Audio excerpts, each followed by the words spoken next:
Hello, hello, are we live? Welcome, everybody. How are we all doing? Sorry, I'm just checking everything's going okay, because I was having some connection issues before the stream started, and I was like, oh no. Don't let it be one of those streams where I'm, like, struggling to avoid frame drops for, like, an hour and a half, but, right now, we've dropped 54 frames, 0.6% and lowering, which is all green. Hopefully that doesn't change. Fingers crossed, you know, that kind of thing. So anyways, welcome everybody back to Debate Direct. So, you know, I had a lot of ideas for this week, but I wanted to do something simple, something easygoing, something I could do solo.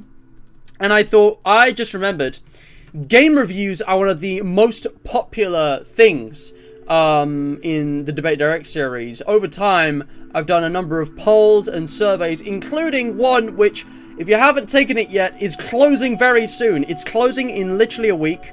And if I can just pop out the message in chat, in a moment, you're going to see a pinned message. It's going to be big and blue. And there is a link in that message. I've updated that just for basically the next week. It is the 24th of July right now. And in exactly 7 days, on the 31st of July, I am closing this survey. It's a Mr. Matt survey. It's just to kind of get a feel for, you know, my audience's input on things.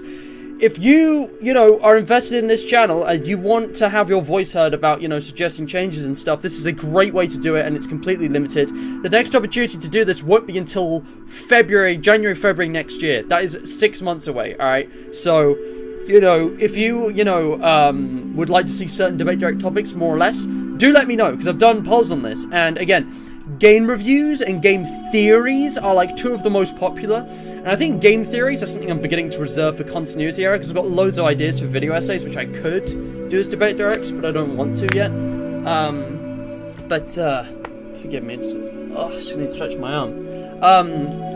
But yes, today we're doing a game review of a game that, you know, I've been meaning to review for a long time. I want to wait till I'd like 100% completed it, same as the Henry Statement Collection, which is another game I did a review on.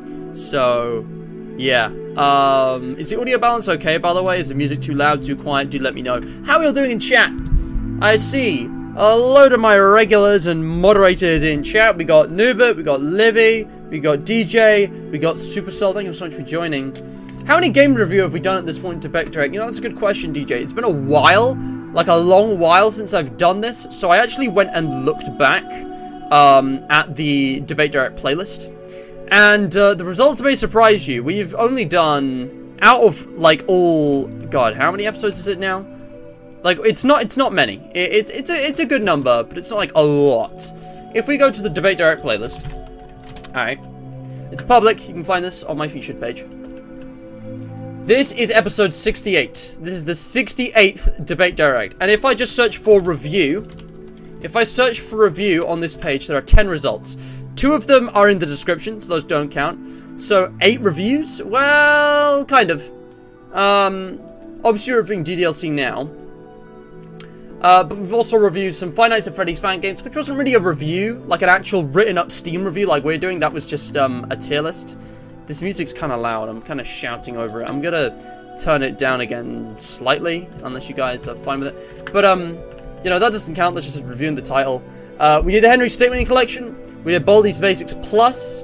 Again, I did a 3-part review of, like, my toys. That wasn't, you know, a video game review on Steam. And that's it, except the thing is, my title formatting hasn't been consistent across the series. But I don't want to, like, just rewrite old titles, because, like, that's been in place for so long, for example. Like, this title has not changed in, like, literally 3 years now. 1, 2, 3 years.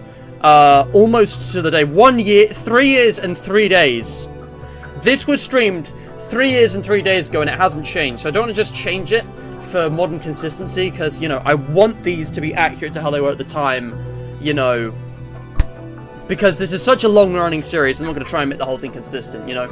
So I did actually review Terraria as well, even though that wasn't in the title. So if you're really going through and count them, if I actually just scroll through, I mean, let me just check. So, we reviewed Terraria. So, Terraria. We did Bendy and Boris in the Dark Survival Versus. We had like a try debate thing here with Fred Guy. So I guess that counts. We did Baldi's Basics, obviously. We did Among Us. Hold on. And number 5 was not FNAF Hour, that was a lore thing.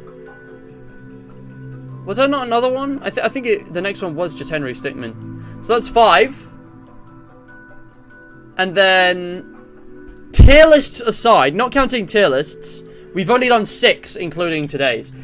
Which is pretty interesting because on my Steam, if we actually go to my Steam account, I want to show you guys something. If we actually go to my Steam profile, and we look at my reviews, I own 67 products, but I've only reviewed 7 of them. So there is only 1 game that I've actually written up a review for that wasn't live streamed. Does anyone want to guess what that game is? We've done Henry Stickmin, Among Us, Baldi's Basics, oh. Wait, I said there were 2 other games, because I didn't stream Disparity or Secret Lab. Did I? Oh, I deleted my Terraria review. Guys, there's one more game. There's one more game of reviews. I don't want to guess what it is. It's one that you guys know of. It's one you should be familiar with. A Steam review that I haven't done a stream on. Because it was that long ago. It's time to review some anime girls. Oh! Oh, I was going to review the game. Oh, I mean, if you know what, Noob, we'll entertain that. If you want to review the anime girls specifically, I mean, I guess, yeah, we can do that. We can do that. I mean, you know, if you want, you know, only because you want to. But you know, now that I think of it, you know, we could do a little. What the fuck? Okay, I don't know why all these are here. But we could do a little. You know, review. Of the anime girls, if that's what you want to do, you know. I think it's very simple, to be honest. I think it's pretty simple.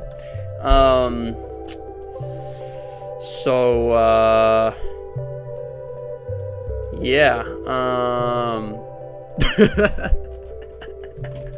We do a little trolling. Why the fuck is Bowser? Why is Bowser here? Why do we have like a bunch of Nintendo characters and then like fucking Freddy Fazbear? Oh, actually, let the real men, you know. Who is this guy? I keep seeing this guy, but I don't know who he is. Can I reset? Yeah, thank you very much. No, we're not doing that. Come on, guys. Guys, if we can get 40 likes, I will do a gaming smash or pass debate direct. We'll just go through a bunch of video games, and I'll do a smash or pass. Unironically, I will. If we get 40 likes, that's 80 hours of watch time. If we break some kind of record today, I will do a smash or pass. Bet. I will do it. Just because you gave me that idea. I love that. It was like, no, you, the lurker in chat. And yeah, I have 53 hours in DDLC now. 52, 53. But yeah, Bowser's the best security. Yeah. DDLC anime waifu review, let's go. Was it one of the FNAF games or Bendy? Bendy was next. And yeah, it was a FNAF game. I'm just going to show you guys. Because actually, I thought... The 6 reviews I did don't align with the actual Steam reviews. Because I deleted some of them and shit.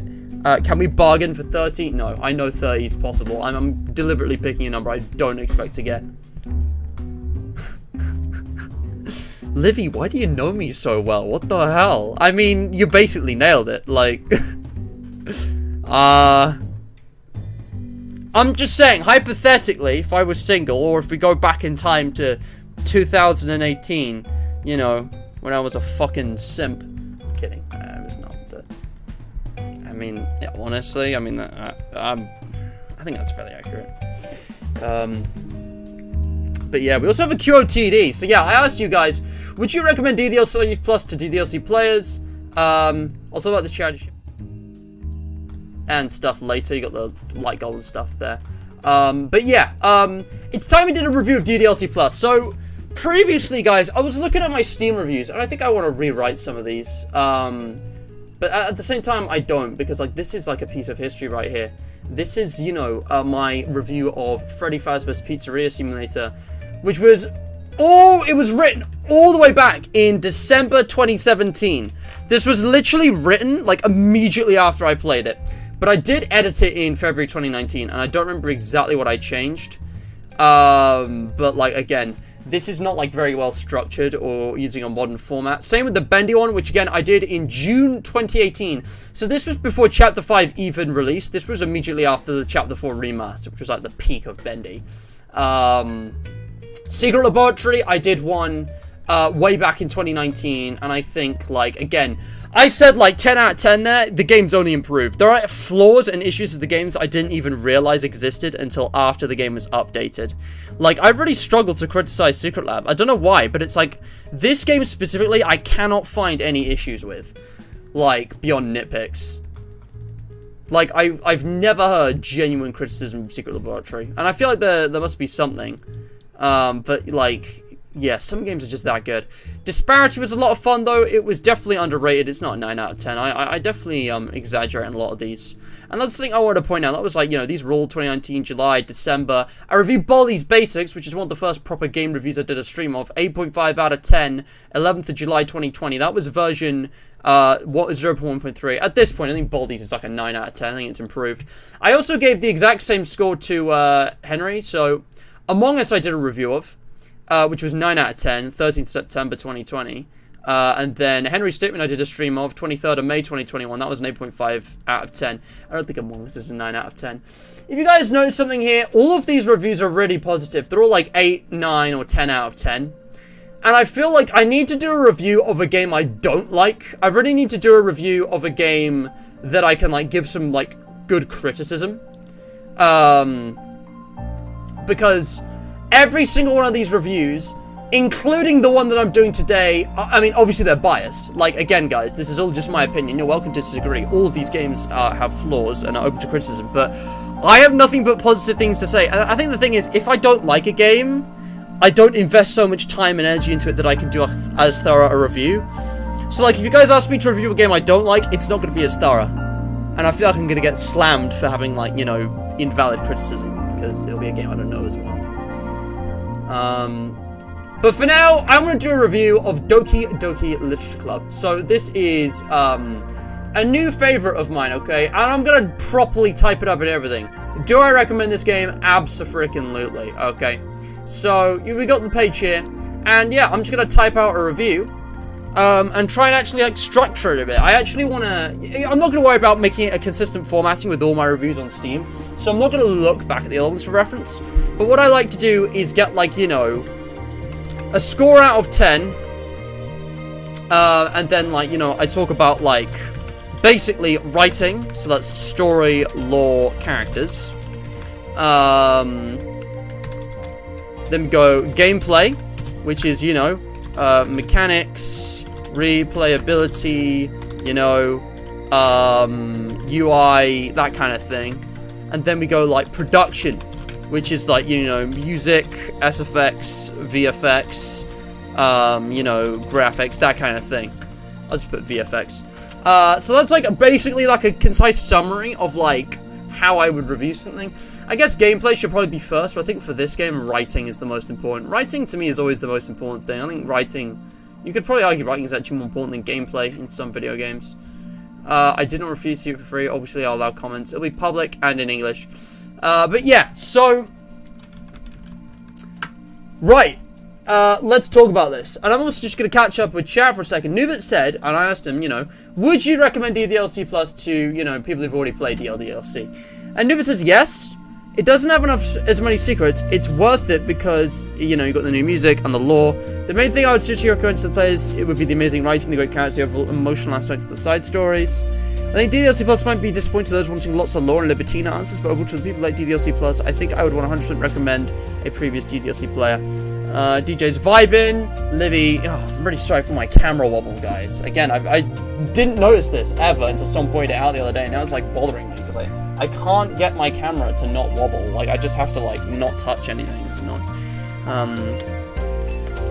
But yeah, Livy has watched every single stream. I streamed DDLC to 100% completion over the course of a year, and Livy tuned into every single stream. She barely missed any of it. And she even joined voice chat and collab with me on the last 2 episodes after, like, you know, I'd completed the main game. And I'd say you made your preferences of the Doki girls very clear. Yeah. Just use Lucy, my girlfriend, as a metric, and you will immediately see my type? Question mark. I mean, romantic or not, it will be interesting to actually be friends with these characters, see if they're real people, because they're just so in-depth. We'll talk about it.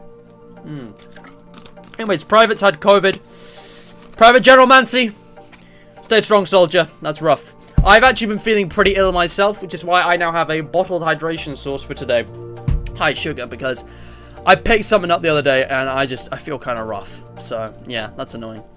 Right, let's get on with this. So I originally, watched, Markiplier's, DDLC playthrough in 2017/18. Hold on.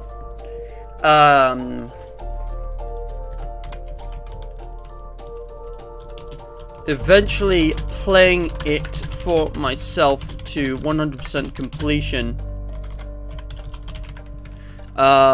In that golden age of indie games.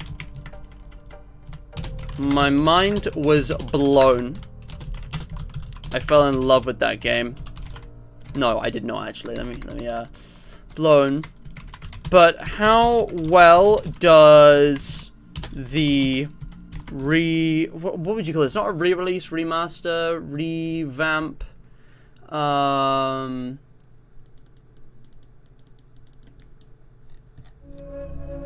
But how well does Plus hold up as a video game / experience? And I'm just gonna be honest here, guys. 10 out of 10. Hear me out. This game is a masterpiece for a multitude of reasons. And the fact that my only criticisms are minor nitpicks alone warrants a high recommendation such as this, in my opinion. Okay, and guys, feel free to discuss this in chat. So this is the first time I'm ever giving a game a confident 10 out of 10, and I'm going to explain why. Okay, normally 10 out of 10 is reserved for perfection, reserved for, you know, a masterpiece of a game. But, like, I've played a lot of good video games, and I think this is worth a 10 out of 10, okay? So, hear me out, okay?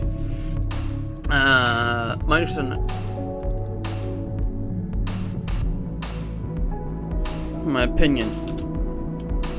I liked, DDLC, but I fell, in love with DDLC Plus. First of all, the original game is preserved right there as is, no changes whatsoever, ever. Except that now, there are collectibles that encourage much more replayability, which I will talk about later.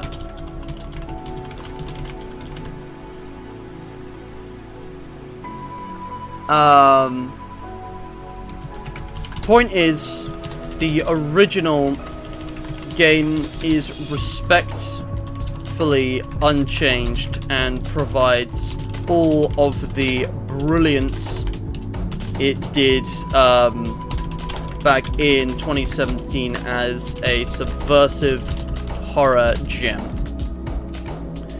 The writing generally in this game is phenomenal. I've never seen anything like it. The side stories might not be cosmic horror experiences like the OG game, but they're not supposed to be. I'm trying to phrase this better. What I want to elaborate on first in this review is that this game's writing was better than the original. It was even better. OG game, but their purpose was to tell much more grounded and realistic stories with the characters. It succeeded at just that, and I hold on. Horror or not, that doesn't influence how good or bad this game is.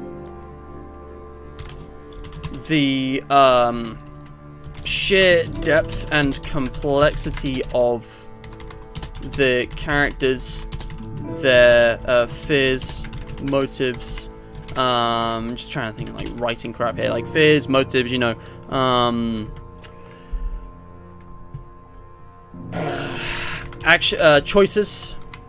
Choices, dialogue, etc.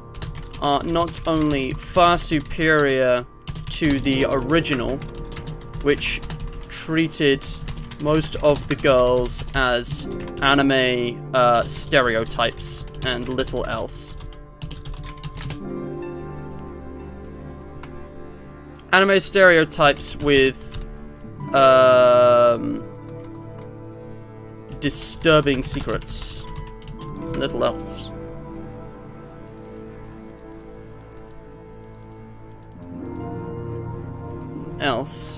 Since the plot demanded it. Here we get to see each individual girl. Hold on.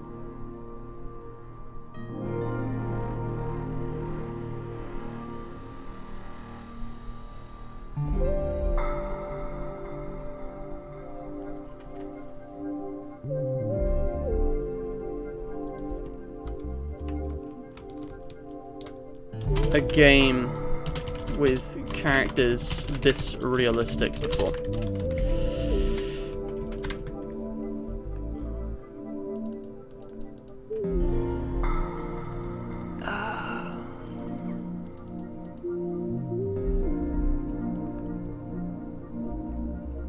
I need to rewrite this, hold on.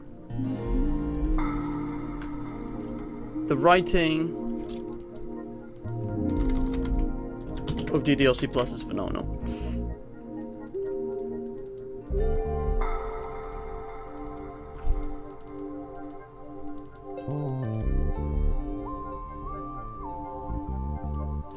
But actually teach lessons that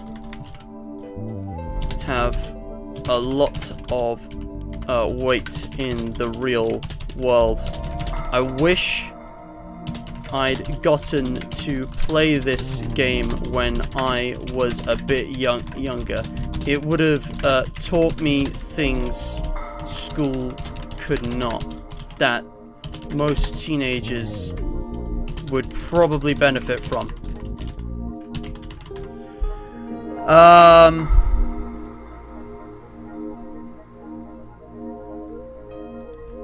I'm also going to mention spoiler-free review here. I want to try and write these reviews without spoiling stuff. But yeah, what do you guys think of what I'm saying here, you know? Do you agree? Is this, or am I full of shit?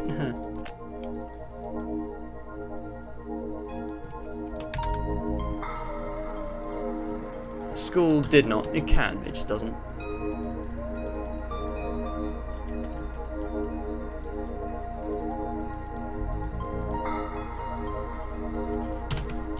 Point is, I actually gained newfound respect and admiration of all the characters in this game because of how interesting it was to explore their psyche. One could even argue that the sheer realism of their struggles with mental health, etc., are far more horrifying than anything from the original game.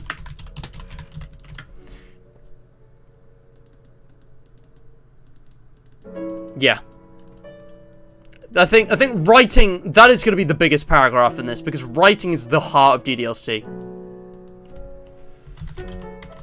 I'm going to say this. As a visual novel, writing has always been at the heart of DDLC.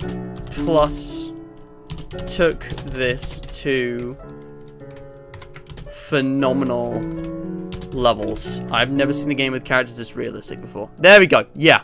What do we think of this? Do you guys agree? Do you disagree? I'm not going to change my review because of what you're saying. It's my review. It's my opinion. But I'm curious. Do you agree? Do you disagree? 10 out of 10 might be a bit too generous, but I'm sticking with it. But yeah. Cool Kid Ed, welcome to the stream. Thank you for joining. Remember to leave a like if you do like what you see. Stick around, subscribe. But tell you what, guys, maybe I should add a poll for some cheeky engagement, huh? Amine. Yes, DJ, Amine. For most casual players, probably not. The original just relied on a lot of shock factor, fourth wall gimmick, and while it didn't do it as well as some classics such as One Shot or Irusu Syndrome, it was enough for most. If you're not super into the game, just play it because it seemed cool and different like most players did. I doubt it's worth you to buy. The fact that it was free really helped the game back then, in my opinion. If you're really into the game, the characters you want more development though, then yes, in that specific case, it's a must buy. Super Soul, I think that's a really good point to make. I'm going to turn my music down, it's too loud. I think that's a really good point to make, because, you know, a lot of these indie games take off because they're free. They're really easy to access, and, you know, they're just like a gimmicky, one-beat kind of like experience. You know, unless someone was actually interested in the world of the characters of DDLC, yeah, I think you make a good point actually that no, this probably isn't worth the money to them. But yeah. No, but stop. Indie girls, just any indie video game girls. Who says that to be indie? Or are you just, you know, all about those Overwatch bitches? Would that not be fair? No, AAA games are built different. They gotta get that, you know, mainstream male gaze to sell. And if you don't think that's true, I mean, just it would be interesting to see a comparison AAA games versus indie games. How are women depicted? I was gonna make a poll actually. You know, I'm just curious actually. Who is your favorite character? I am actually curious because I think this would be interesting to ask. Yes for Yuri. No for none of them. Give me that. No, Natsuki does. Yes for Yuri. No for Natsuki. But I am actually curious. Bada bing, bada boom. Take that. But yeah, guys, poll in chat if you want to have a look at that. You never played Overwatch? Me neither. I've just seen videos. It sure is a game. It's the most game of all time. It exists.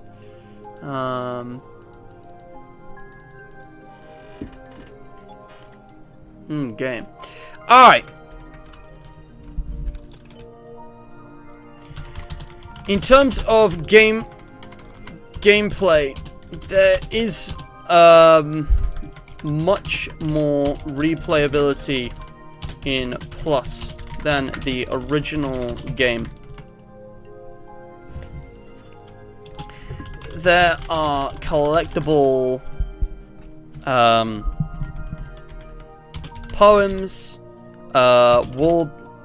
wallpapers, secrets, songs new and old.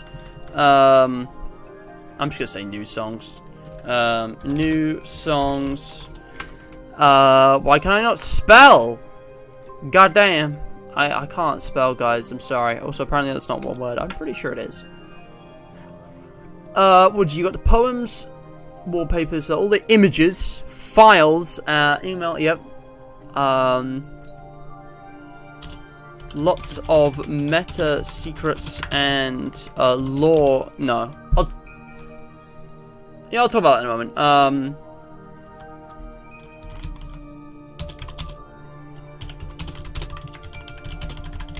Lots of lore and secrets. Lots of new lore and secrets in the files and emails.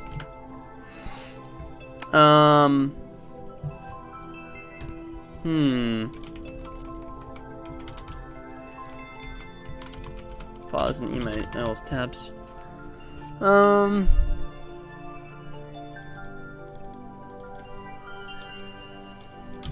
This is the kind of game you play to 100% completion. And like the Henry Stickmin collection, we'll reference it, collection, getting everything has an exclusive reward that is quite satisfying to experience.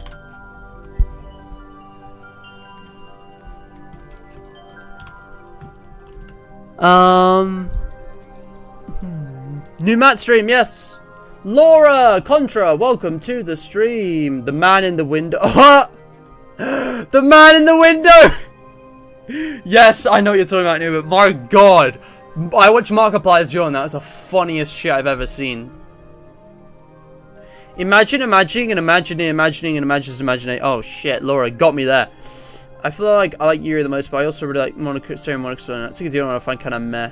Same, Super Soul, same, because I never understood Natsuki until Plus, and I feel like her character is the most underdeveloped, because she was the most stereotypical anime character, and therefore the least likable in the original. But then come Plus, they've kind of tweaked her into this very strange and irrational young girl. But I have to say, I think Natsuki writes the best poems. I like her the least as an individual, but I think Natsuki writes the best poems. I like her poetry the most. And yeah, Yuri, I don't know. I don't know who is over or underrated. I would say, I think Monica, actually. I think it actually is a latch of the game. Everyone puts Monica in the theory thumbnails, but I think in terms of actual characters that people, you know, engage with and talk about, she's the most underrated. Just like she is in the game. But I don't know. But yeah, I picked Yuri because it's not what you think! Because she has the most personality and posture. Guys, I picked Yuri for her posture. I'm just messing with you. Yeah. Bubba. Oh man. I've been trying to get into DDLC Plus. I've only played DDLC. Well, have fun. There's a lot of new stuff there. I won't be spoiling anything, but guys, if you're not sure whether or not you want to play DDLC Plus, and, you know, you maybe want to experience it for free, or at least part of it before you decide to buy it for yourself, I have done a full series on the game. It is on my channel.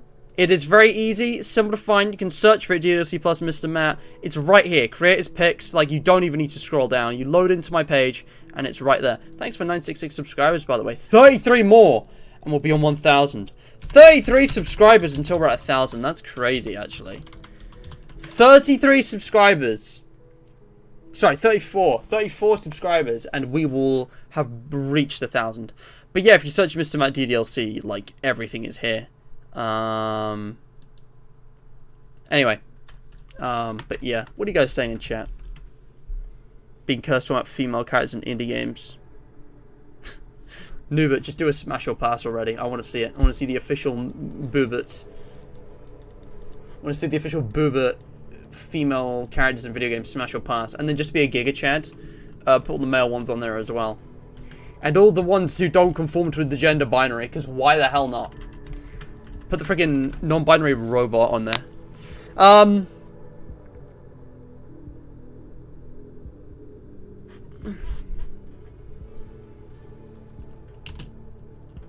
The game is still just a point and click visual novel though.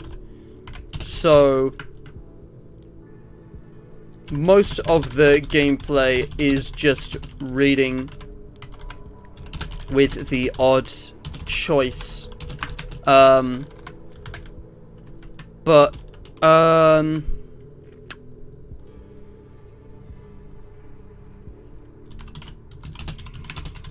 DDLC plus genre.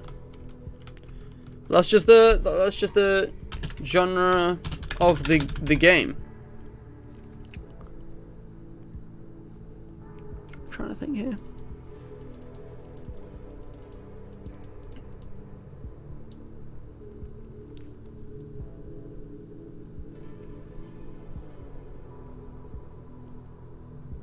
I'm just trying to think if there's anything I've missed. I'm gonna copy paste this so I don't lose it. Habuski. And I'm just gonna play this now because I just want to see. I'm gonna go back into the game for a second. Yep, that's why I'm putting Monica in the continuity error thumbnail. People click on Monica. Also, it fit like really well because it was about Monica's poem, so I wasn't gonna put, you know, Sayori on there. That said, future streams may or may not involve other characters. So I've 100% completed the game, guys. I'll try and avoid spoilers, but yeah, basically I'm trying to remind myself of all of the things. Yep. Yeah, the side stories, guys, what I've been talking about. Yeah, okay. The side stories are really the main attraction.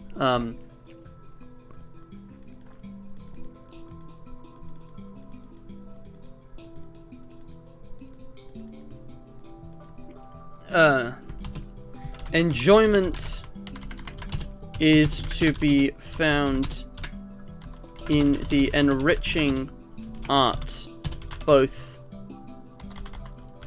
whether that's the writing of the side stories, the illustrations of the it's called the pictures, the unclockable, guys, you know someone has taken those illustrations and done something dirty to them.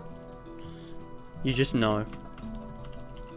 Illustrations or the fantastic new music tracks.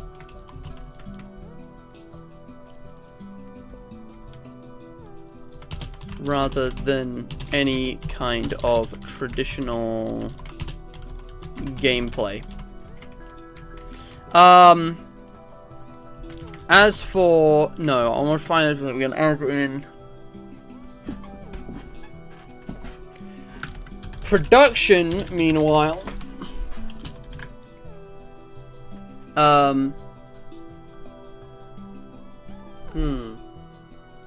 guess we've already talked about production, though, haven't we? The illustrations, the music tracks, and everything. As for pretty much everything else,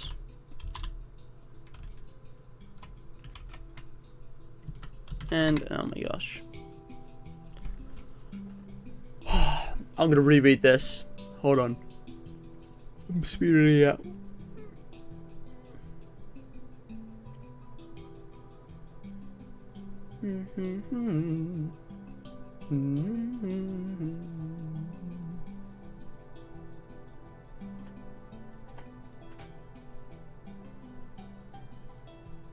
Okay. Yeah, what do you guys think of the gameplay of DDLC? There are some criticisms to be leveled at this game, but if you don't like it because it's not really got any new horror, or reading is boring, or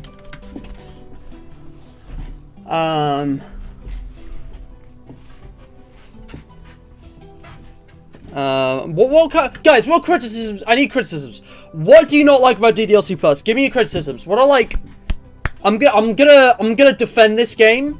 I want you guys to come up with any kind of critique of why this isn't a good game. Any issues or problems with it at all. Throw them at me. I need examples because I can deflect all of these. I can deflect all of these. Any kind of criticism, like, why is this not a good game? Come on, think of something. Sayori would be the last for you, but who'd be the first, huh? Last what? Come on, guys, let's be honest here. DDLC smash your pass. Visual and effects yet? I think I kind of have, DJ. I don't think I'm going to write a paragraph from production, because that's kind of entwined with what I've already said. I've already said, you know, the music's fantastic, the illustrations are, the unlockable, I'm going to say the beautiful illustrations, just to say, yeah, illustration good. I've already talked in depth about the writing. So yeah, I think between the art style and the... I guess I could talk about it more, but we'll see. I'll talk about it in a moment. It's just read, click, think, click, yeah. But yeah. The secret time lock files were really bullshit. I have to agree. I thought it was really cool though how it's like another thing that actually makes you go outside the game. I'll talk about that in a second. Yes!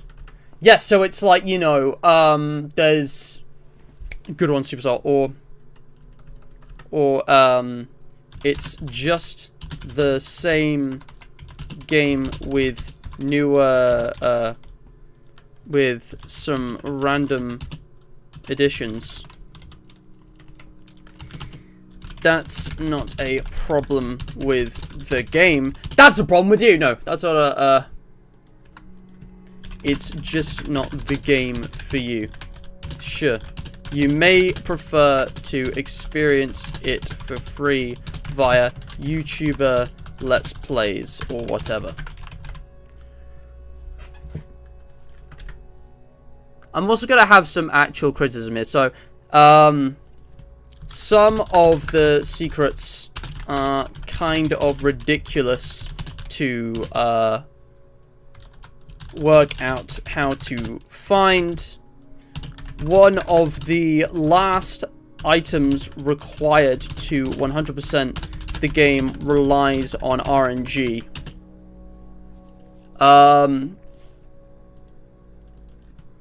But there are guides for all of this that I use to successfully 100% the game in about 50 hours. And I took my time live streaming it too. It's probably possible to 100% the game first time. Hold on.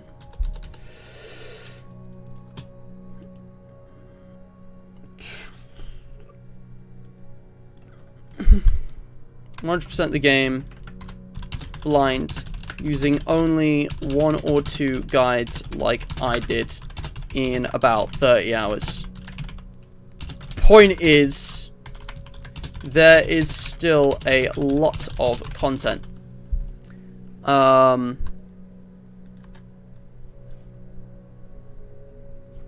on, no. All that,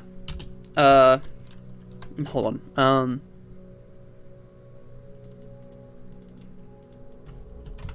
that just goes to show how much content this game has, though.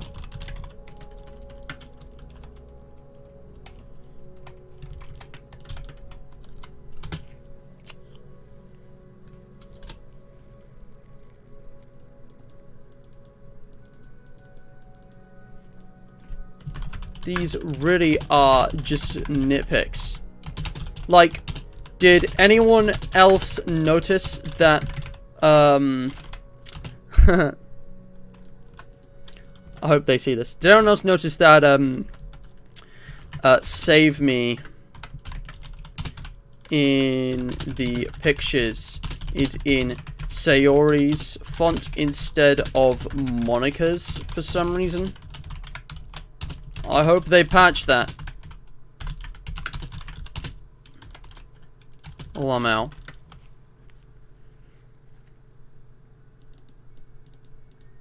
And then I said this. Whatever. but it is what it is.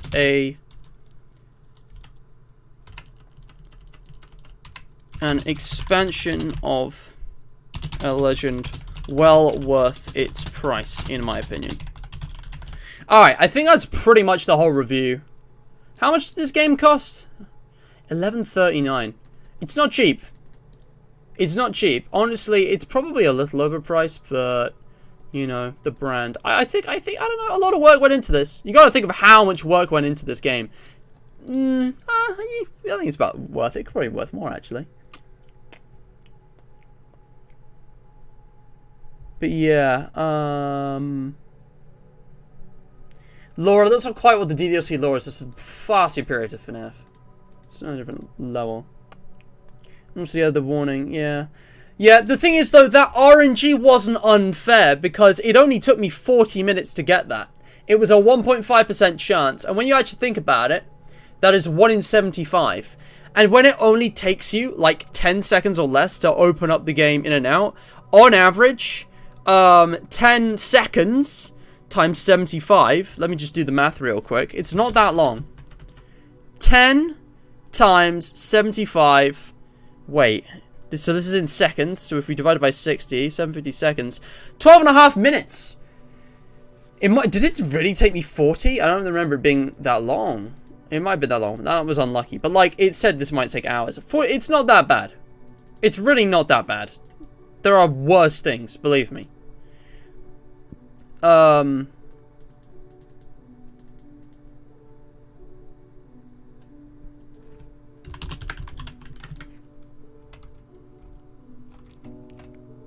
And yeah, like, all the new art must have taken forever, you know? Again, this came out 4 years after the original. It's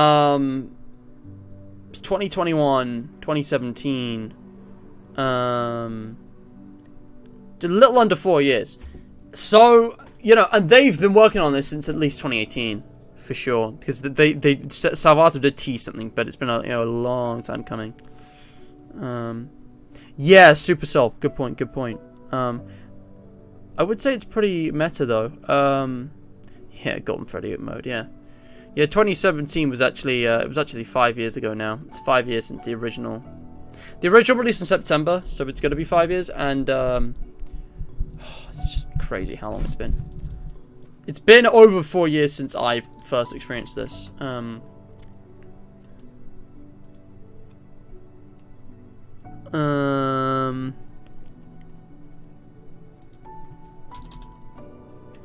DDLC Plus brings fresh new content to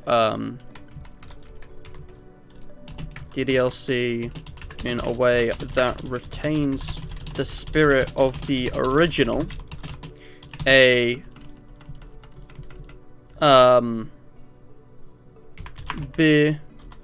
Bizarrely styled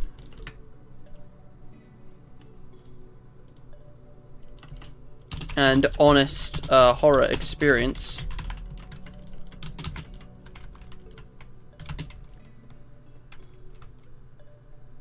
Meta horror experience, while also exploring new avenues and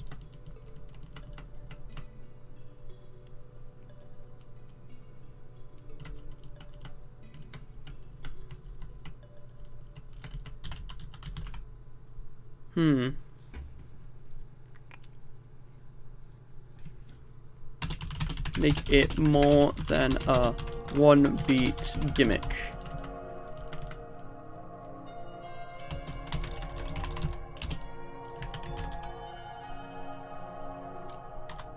It is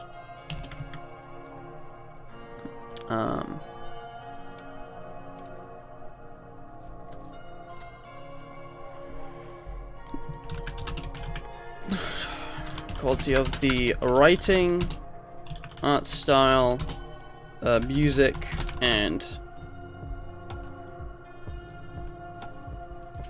even the gameplay slash secrets make this a wonderful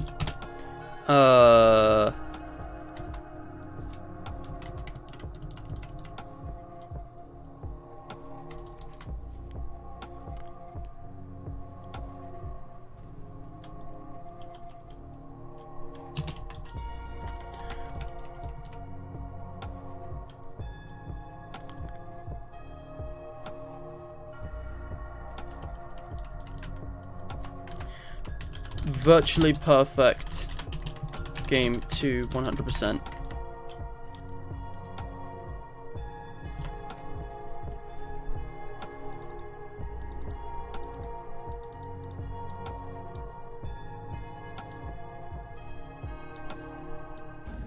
Alright, so here's my honest review of DDLC Plus, alright? I'm going to be bold with this one. I'm going to give it the full 10 out of 10, because I'm always so positive, and I talk about the nitpicks and, you know, things I don't like. But let's go in depth here. Spoiler-free review. So, before I read this, actually, I'm just going to read chat, make sure I've caught up. But yeah, the OG DDLC, yeah, it's been ages. This game is already a year old. There's also One Shot. I watched Markiplier's playthrough of One Shot. I remember that game. I was like, where do I recognize it from? Yeah, it's on with the cat dude. Pretty good game. Right, I have the original and Plus. I think Plus is more of a flex since it actually costs money, but yeah. Matt's not going to agree with the poll results. That's fine. I just want to see what people are saying. Also, yeah, Carl, welcome. So, spoiler-free review. So, I originally watched Markiplier's DDLC playthrough in 2017/18, eventually playing it for myself to 100% completion in that golden age of indie games. My mind was blown. But how well does Plus hold up to the original?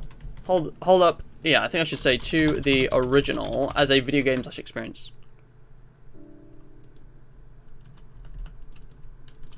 Was introduced to DDLC via Markiplier's playthrough. I think that's a better way of phrasing it, so it's clearer what I'm saying. 10 out of 10, hear me out. This game is a masterpiece for a multitude of reasons, and the fact that my only criticism and minor nitpicks alone warrant a high recommendation such as this, in my opinion. I liked DDLC, but I fell in love with DDLC Plus. First of all, the original game is preserved right there as is, no changes whatsoever, except that now there are collectibles that encourage more replayability, which I will talk about later. Point is, the original game is respectfully unchanged and provides all the brilliance it did back in 2017 as a subversive horror gem.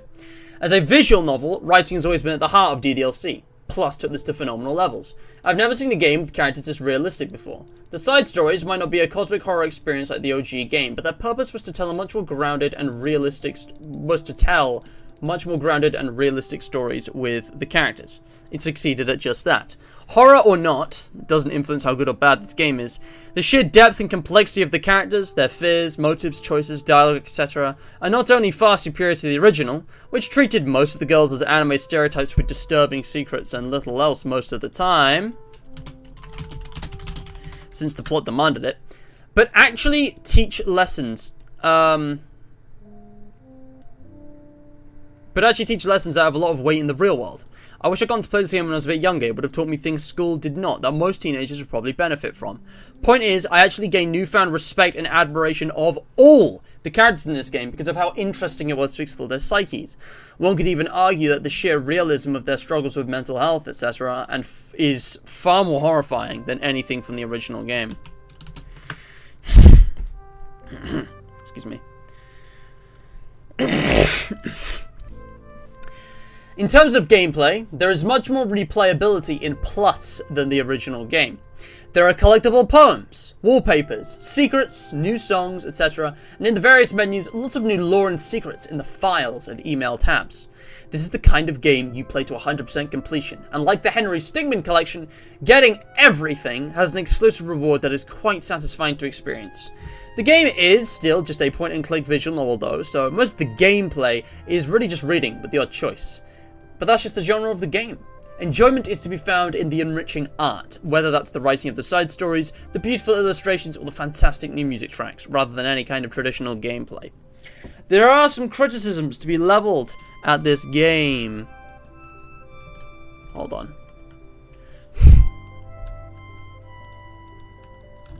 Just gonna put that in quotation marks, yeah. Some of the secrets are kind of ridiculous to work out how to... Some of the secrets are kind of ridiculous to work out.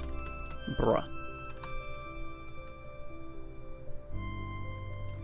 Work out and find. One of the last items required to 100% the game relies on RNG. But there are guides for all of this that I used to successfully 100% the game in about 50 hours. And I took my time, live streaming it too. It's probably possible to 100% the game blind, using only 1 or 2 guides like I did in about 30 hours.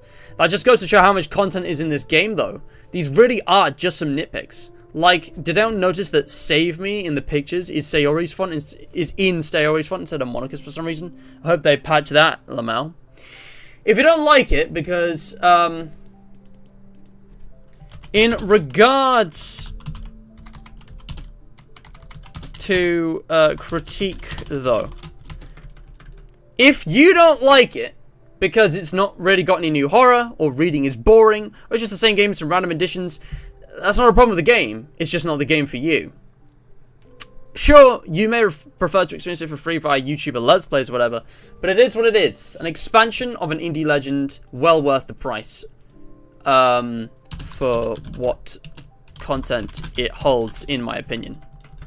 DDLC Plus brings fresh new content to DDLC in a way that retains the spirit of the original, a bizarrely styled and honest meta-horror experience, while also exploring new avenues and ideas that make it more than a one-beat gimmick experience. The quality of the writing, art style, music, and even the gameplay / secrets makes this a virtually perfect game to 100%. And that is, yeah.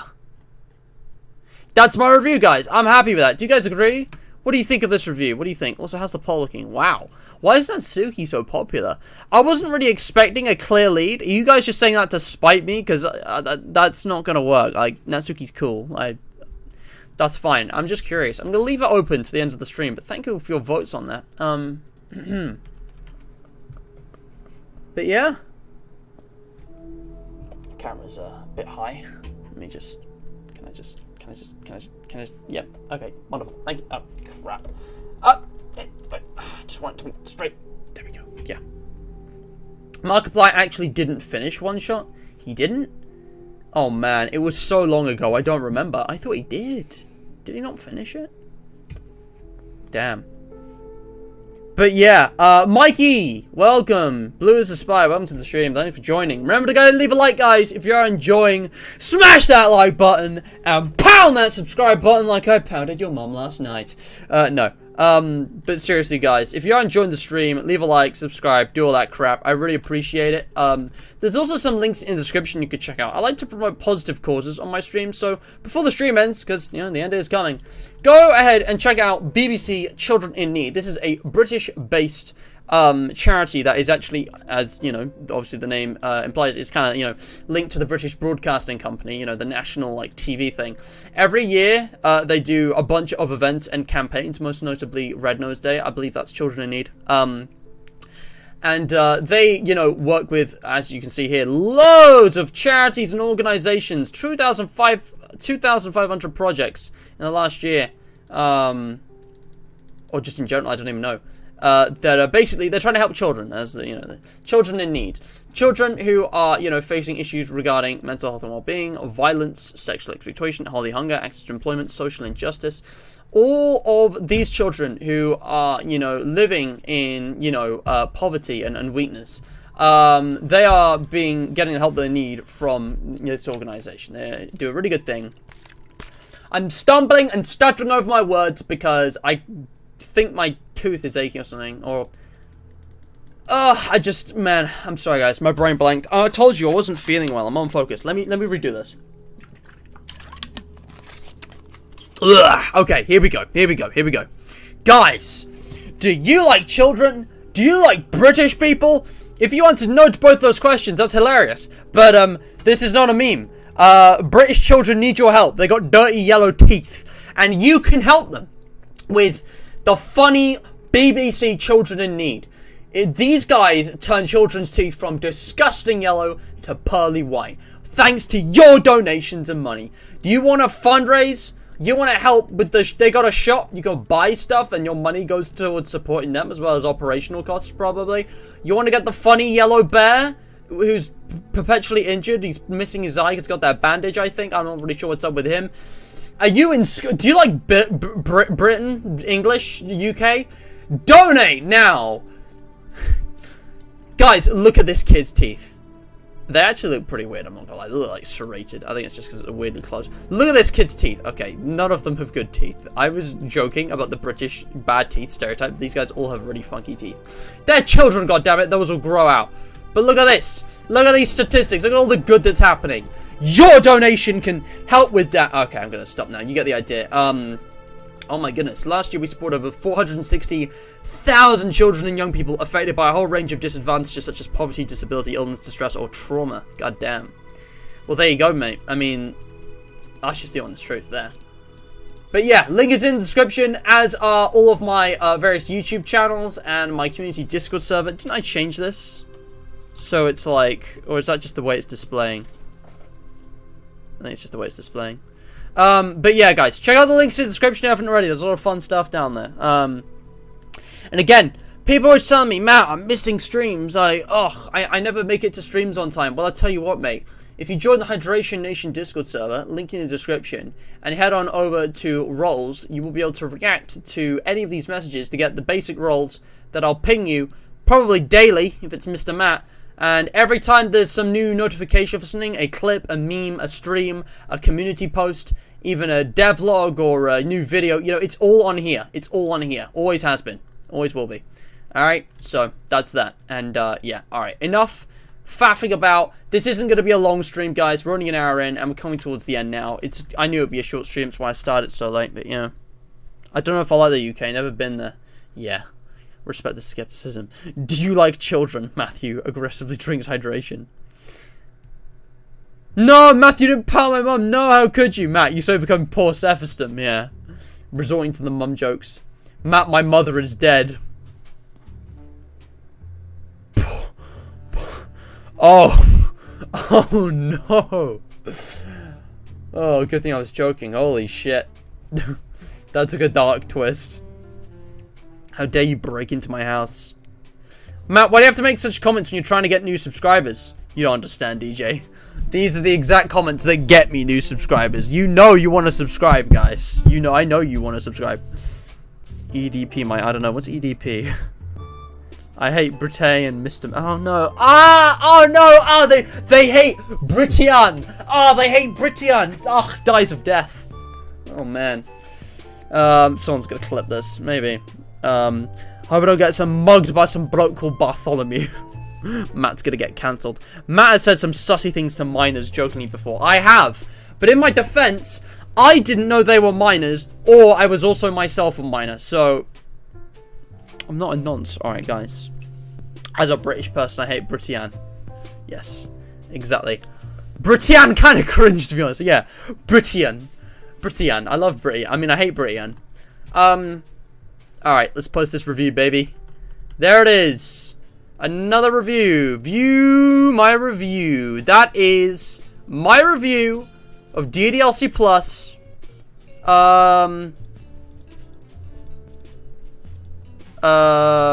Also, hold on. Also, I should mention that there are not one, not two, but 4 bitches one can obtain from this game. Bitches, boys! Go get 'em, you incel weebs. DDLC plus sales skyrocket due to bitchless players. Nah, should I? Nah, it'd be funny, but nah. Purchasing the game, so I was gonna finish that. I got an unread chat message. What the fuck is it? What the fuck is this? Carl! What the? Why did you just got the meet the engineer copy paster in my DMs? Go away. Stop messaging me. I don't like it. Go away. Go away. But yeah. Wait, I'm dyslexic. Stop. I don't know if I'm spelling it right. Am I being gaslit? No, you just spelled it wrong. You said some sussy things to me, Matthew. Those of you, I say sussy things myself all the time, and it wasn't anything bad. That's just boys being boys and having a laugh. That's just the homies being funny. No, Matthew did not pound my mother. I refuse to believe it. Carl is snorting that copium right now. Guys, Carl has just got a load of copium just on his table, and he's just snorting that stuff up like there's no tomorrow. He just can't get enough copium. Screaming and crying. Carl is shitting his pants right now. Also, I didn't mean to do that. Alright. Anyways, guys, so that's my review. Before I end the stream, I am curious. recent reviews have been overwhelmingly positive, and all reviews have been overwhelmingly positive. This game is 96 and 97%. That is pretty good. Like, do you guys even know of a game on Steam that tops that in terms of reviews? Because I don't think there is one. I think there are very few games. Sorry, obviously there is one. Yeah, of course. I'm sure there's a game out there with like 100% reviews. But like Secret Laboratory, even Secret Laboratory doesn't get that high. It's got 89 with 91. You know, Henry Stickmin. I'm trying to think of like, you know, classics with strong fan bases. Okay, Henry Stickmin is 98% actually. That's even higher. The Henry Stickmin collection is 98%, which is fair. Five Nights at Freddy's has 91 and 92%. It doesn't even come close. Among Us. Nah, Among Us will have 86 and 92. Baldi's Basics won't be as high. Bendy won't be. Okay. I mean, hey, 98%, 96. That's pretty good. Okay, I have to check. The worst game ever made. It's disgusting how much this has, but 84%. At least some people have sense. It's not even close. It's not even in the league. What else is like really popular? Terraria. I did a review of Terraria long ago. 97% on both. All time and recent. Portal, surely Portal 2 is like 100%. 98. 98 is the highest I've seen, and it seems like a lot of games are tied. DDLC Plus is only at 96 or 7. Still very high, still fantastic, but yeah, you will. I got my eye on you. I've had a good chuckle over that one. I'm coming after you. Just put the Breaking Bad intro over that, like, massively bass boosted. Why is there a bug on my screen? Get out of here. Bloody flies. Matthew White. Right, we have live chat for a reason. Get out of here. I'll block you.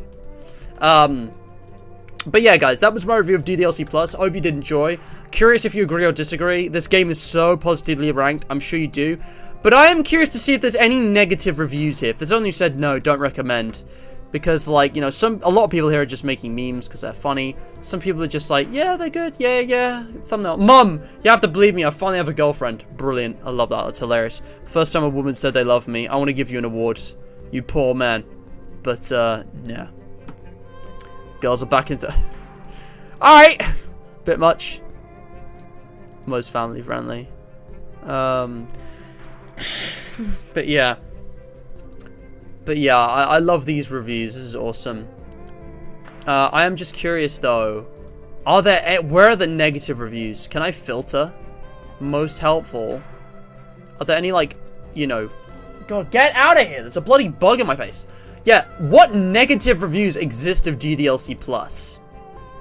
There is no new content added to the main portion of the game. There are no new scares, a route for Monica. Hell, the dialogue factory has not been updated with more dialogue for Monica either. I mean, I don't know what you were expecting, but okay. They specifically said that they weren't going to tamper with the original. So they're complaining that nothing spooked them to justify the commitment to the money, the financial commitment.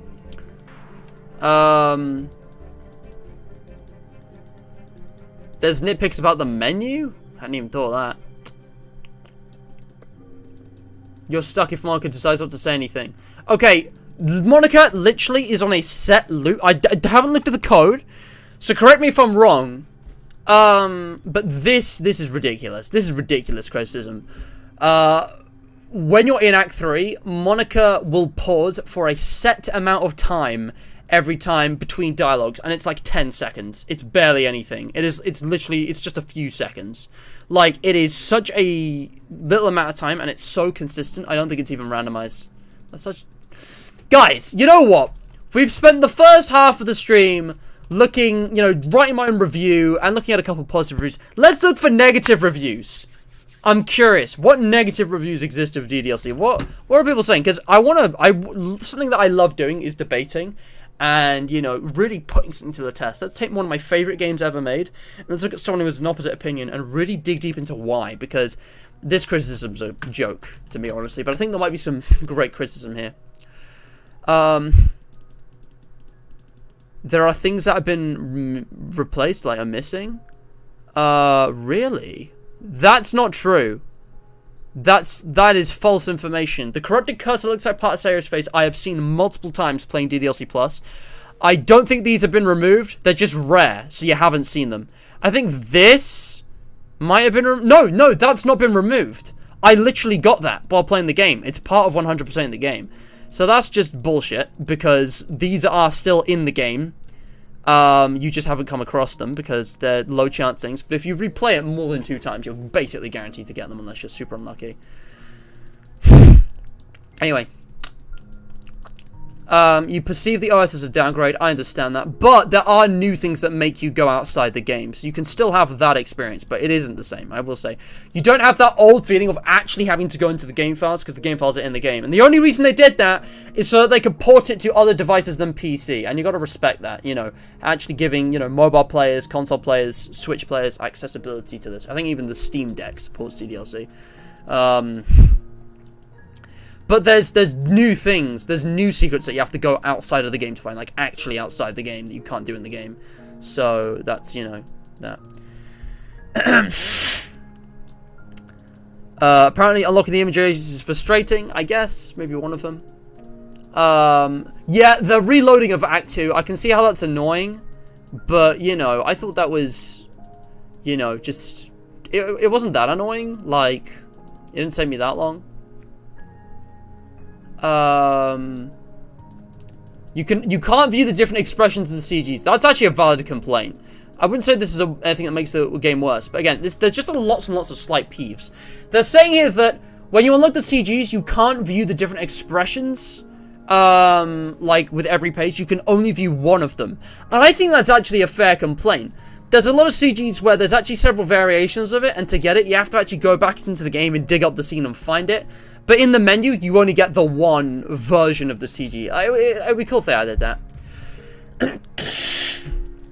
But yeah. Wow. You got through all of the side stories in 2 to 3 hours? God damn. What about the extra ones that you don't get immediately? Because that's like, you know, that takes time. The game never tells you what's needed for full completion. Well, even if there weren't guides, you know, there is an indication in the menu with the blank spaces. Oh, actually, yeah, no, I understand what they were saying here. It's like there's a, you know, I wouldn't have known how to 100% the game if I hadn't found those Steam guides. But, like, there are Steam guides. You have full access to those. Like, also, like, how did you miss this? Apparently it's just playing from a soundtrack repeatedly times. That's actually, like, how did you miss that? Do you not listen to the music? Because, like, that one's so easy to get and run into by accident, you know? Minor scares from Act 2, which had a really low chance of unlocking, is exactly what the hardest things were to get for me. That's, you would have got it, but yeah, I don't know,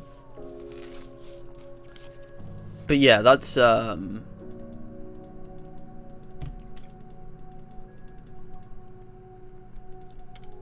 yeah, there's no new horror, me big sad. I mean, that's just the problem, isn't it? Just because it's not horror doesn't mean it's bad. That's such a, you know, two-dimensional view on things. Anyways. The virtual machine gimmick ruins the game. Okay, guys, this review has spoilers. I'm not going to look at the spoilers. But,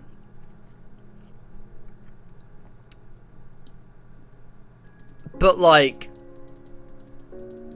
Ah, man. They don't like the new desktop UI. Interesting. I didn't mind it. I thought it was cool that you could actually, like, customize it. I thought it was really nice. And actually, you know, essential for porting the game. You know, you're not going to get the original experience with this. The narrative explanation for the fake desktop is awful. Okay, guys. I gotta know. I mean, that's... I mean, if you say so. I will say this is valid criticism.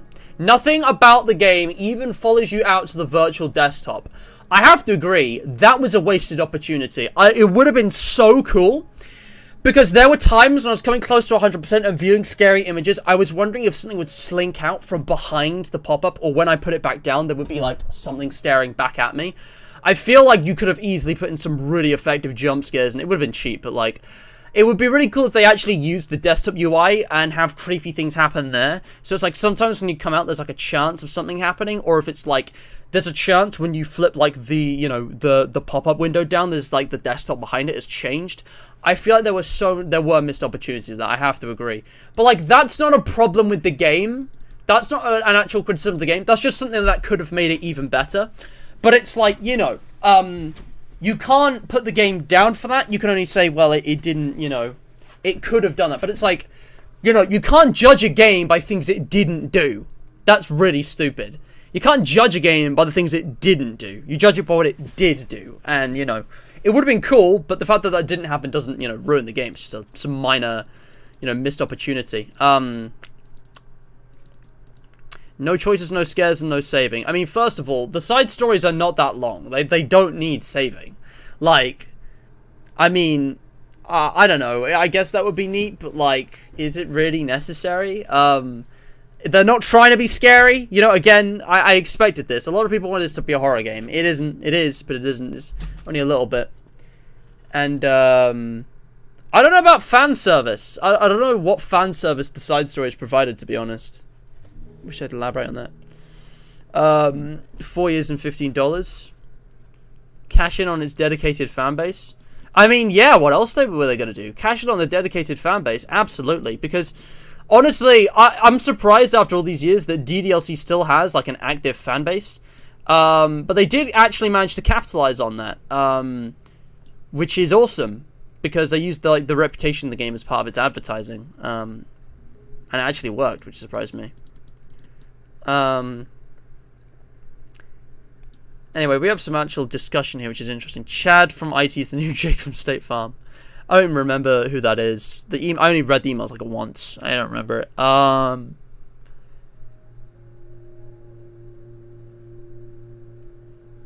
yeah, the thing is though, they had to advertise it honestly. I know it's a deal breaker, but the thing is, even the original spoils the fact that it's a psychological horror. Even the original. That guy saying, this game's like, oh, it's a psychological horror, it's ruining the surprise of it being a horror game. The original did that too. And I just want to debunk this argument, because I think it's interesting to actually find criticism. And honestly, I'm having an easier time defending this than I thought I would, because there's some valid criticism here, but a lot of this is just crap people are pulling out of their ass. The original game makes it very clear, right at the start, if you go to the Steam page, the first thing you see in the trailer is this game is not suitable for children or those with easily disturbed. That has not changed since the original. It is also in the description. If you look at the tags, horror is on the first line. You don't even have to click into it. You can see horror is there. Psychological horror is the first thing. When you boot up the original and Plus for the first time, both of them give you an in-depth warning with the option of spoiling the game with Plus of what to expect in terms of horror. So that has always been a thing. And the reason why they've been a sliver more clear with it this time is because legally, if they did not advertise this as a horror game and they had all that horror stuff, they would get sued.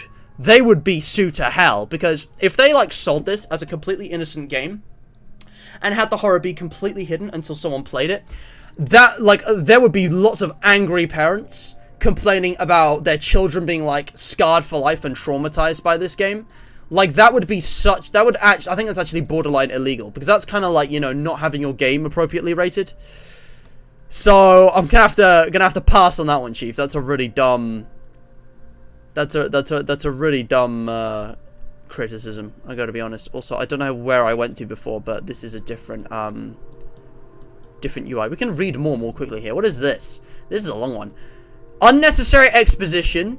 Doesn't explore the themes that made the original game interesting. Nothing scary or interesting was going to happen. I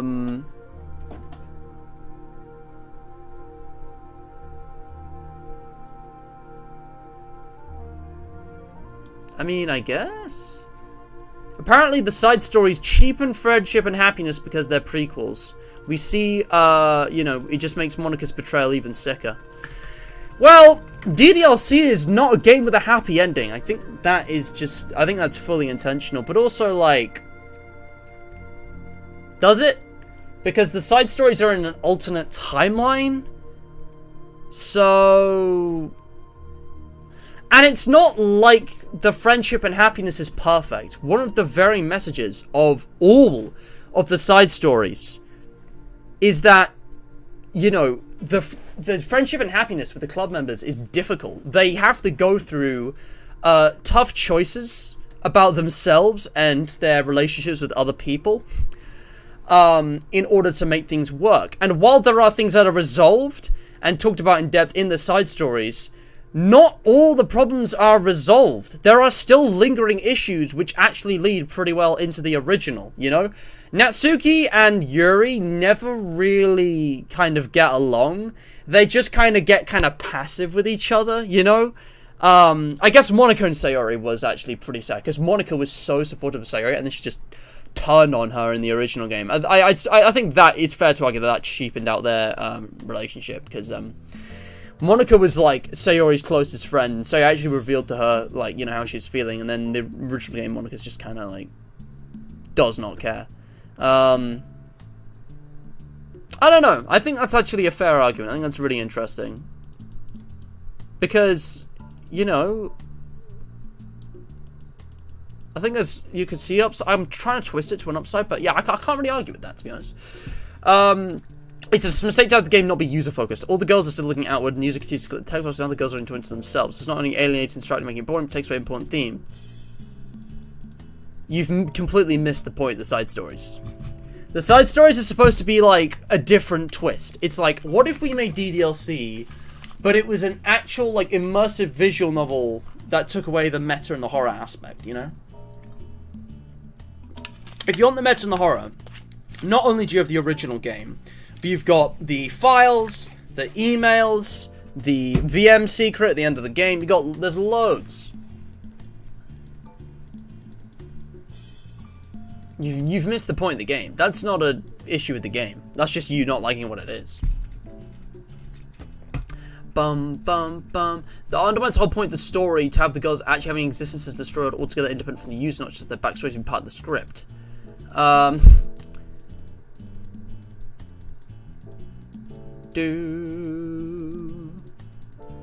mean, I think the fact that the user doesn't exist in the side stories and everything is much better is kind of hilarious.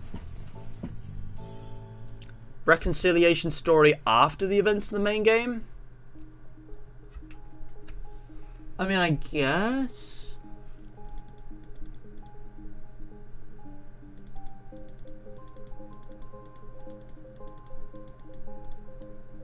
Man, this guy really, like, someone didn't flush his toilet. Who hurt you? Like, what is your problem? Death of art and literature, my god. What do you guys think? I think this is actually really interesting. Oh man. Cause this isn't a bad idea. I think this is interesting. But the thing is, if there was some kind of reconciliation story after the ending of the game, there's really just no substance to it.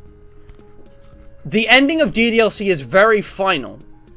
So even if somehow everything came back, you know, Dan and, you know, Salvata, they've written themselves into a bit of a corner if they went for that, because Monika's undergone her kind of redemption reconciliation arc. I guess we never got to see Natsuki and Yuri be self-aware, and there would be, like, issues with Sayori. So I guess there would still be some conflict, seeing each girl respond to becoming self-aware, and then, like, you know, the four of them kind of fighting, and us having to team up with Monika to try and, you know, do something. I don't know. I don't know how that would work, because I just feel like there's not a whole lot of, you know, things you could do with that. You know, I feel like the ending of the original was very fine. I think doing a prequel made a whole lot more sense. Because, you know, it is interesting to see what was happening before and how, you know, the literature club actually came to be. We get whatever this is with increased content warnings so we don't get our feelings hurt by the scary game. That's for legal reasons. But, you know, okay. Because, you know, This game got into legal trouble. A few years ago, there was a kid, some boy in the UK committed suicide. And a lot of the last things he did was play a lot of the original DDLC. This game also almost got, like, wiped. Because it actually went into, like, the news. And, you know, a lot of parents, you know, thought that this game was to blame. So, I mean, that's just bull. There's a bug on my wall. Get out of here. Ugh. Grotesque pattern of canonizing bad fanfiction to make everything safe and politically correct for an increasingly demented and brain-dead mass market, which is the death of art and literature. Does anyone know what this guy's talking about? Because I don't know. I guess FNAF probably falls onto this. Except it's quite the opposite, because the Fazbear Fanverse Initiative is like the single best thing Scott Cawthon's ever done, and is quite opposite. It is breathing life, art, and literature into Five Nights at Freddy's. There's nothing politically correct about it. The horror games, this game especially delves into some, you know, taboo topics such as suicidal thoughts. You know, we actually, I think it's got some kind of raw depictions. I'm talking about DDLC now. DDLC has a lot of raw depictions of just various mental health issues, and you know, not necessarily like, you know, super scary and intense things, but like a eerily kind of realistic, you know, I guess like situations and thoughts. Like we see Natsuki get bullied. I don't know, man. Some of those scenes with Sayori just, I don't know, man. They were bad. Should I give him the funny? Should I give him the funny? I mean, I don't want to be rude, but like this is such a bad take. I respect the effort, and they actually made some good points, but it's such a bad take. But like, does anyone know what this is? Because canonizing bad fanfiction, what other game has done that? Canonizing bad fanfiction? I think you could argue with Five Nights at Freddy's, oh, I don't like the fan games, and it just so happens that they've basically canonized Pop Goes Candies, Fonties, Chichok, you know, and I didn't like, that's bad fanfiction, it's canon. But like, what other games have done that? This one didn't do that. I was never really into DDLC fanfiction. I kind of left the fandom pretty quickly after I finished playing the game in 2018, because it was kind of dead. And I'm sure there was bad fanfiction, but I don't know. The story leaves much to be desired. There wasn't enough build to justify girls' personality changes the plot twist later on. Is it about the original game or the side stories? Oh, I don't remember what you're referencing. I think the original game had a lot of contrived plot twists, but that's because it was very much playing on being a parody of itself and certain things. But yeah, interesting. The stories are boring. Fair. That's fair. That's fair. See, that's someone's opinion. That's fine. The side stories don't have nearly enough gameplay to warrant them. They're just talking and clicking and talking. I do wish they leaned more into choice-based games, but it's been done so many times before, you know. To be fair, there is a purpose. There is a purpose to the side stories.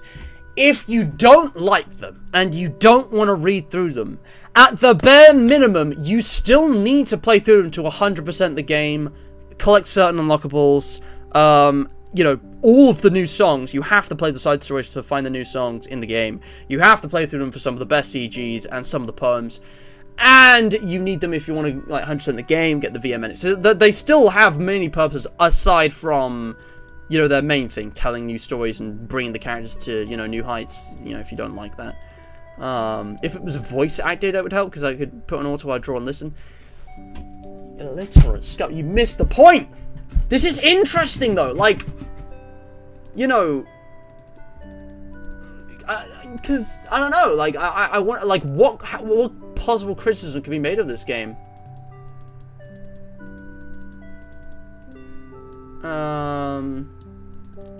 Anyway, I can't read this.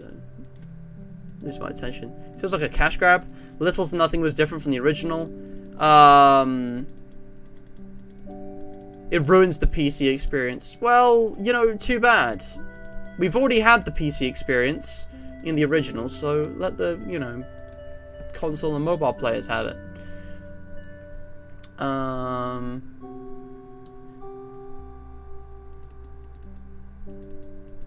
This adds so little to the actual game. When I bought this, I thought, wow, this could be new and experience. But no, I just got some new music and learned how the girls joined the club. I'm dumbfounded that I had to pay $15 for almost nothing. They make the characters... How do the side stories make the characters feel one-dimensional, though? There's so much more nuance. Like, I will reread them. I will definitely reread them at some point. They feel like someone's Wattpad fanfiction? Okay. I have never read a Wattpad fanfiction, so I have no idea if that's accurate. I don't have a point of reference. So fair enough. There is no new content added to the main portion of the game. Why would there have been a Monica route? The whole point is that there is no Monica route. That would defeat the purpose of the story. Like, I think people, I don't know. It's a random thing to come. Was that ever, like, teased? Did they tease, like, a Monica route or something? I don't know. All I know is the trailer. It just kind of got announced out of nowhere. Oh, wait, hold on. This is the same one we were reading earlier. No new horror, me big sad. That's, the same ones from before. Not enough new content to warrant the price. Fair enough. Honestly, I think it should be slightly cheaper, but it's whatever. A fifth of my total playtime was primarily auto-forwarding through the main game to unlock all the side stories. Is kind of disappointing. What? You don't have to complete the main game to unlock the side stories. The side stories are available from the start. You can play the side stories before the main game. That's what I did. Wait, what? Auto-forwarding through the main game to unlock all the side... That's not... Is that how that works? I don't remember. Oh, no. Yeah. You have the first side story. You have to you have to go through the main game to unlock the rest of the side stories, but you can do the first side story first. Yeah, no, I remember now. Fair enough. Yeah. But why auto-forward through it, you know? Just because you played it before, I mean, I guess if you played it recently, but yeah. But yeah, is it just underwhelming? I personally found them a bit sappy. Well, that's true. Do hours of new content. I didn't even get an hour and a half. Okay, I know I live stream them. Maybe I'm just a slow reader, but how many hours of new content did I... What am I doing? How many hours of new content did I get with the side stories? Because I spent so much time... I mean, I did pause and stream and stuff, so I'll try and discount that, but like... Is this the OG game? I swear I did the side story first. I don't remember, honestly. No, I think I did the OG game first, actually. But the side stories are there from the start. When did I play the side stories? I don't remember, dude. I don't remember. I must have started this side story by now. Alright, I remember doing it 50-50, so... If we take the half of the first 12 episodes, so that's... hour and a quarter. Hold on. 1, 2, 3, 4, 5, 6, 7, 8, 9, 10, 11, 12, 13, 14, 15, 16, 17, 18, 19, 20, 21, 22, 23, 24, 25, 26, 27. How about 26? So I spent about 13 hours, give or take, on the side stories. Given all the time was to set up stream stuff, whatever. Probably like 10. I don't know where those hours went. I know I did the side stories, like, in those first episodes, so... I don't know.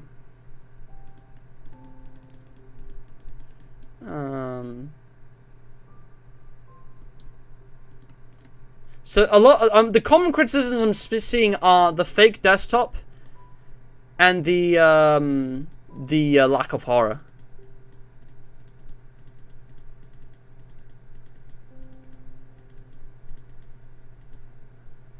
But yeah.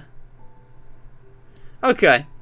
Well, guys, I think I'm going to end the stream now. But that was really interesting. That was actually pretty interesting. Reading some negative reviews. I think it would be interesting if I started doing this on more of my review streams. If I actually went back and read through negative or like opposing reviews just to see what kind of arguments people make.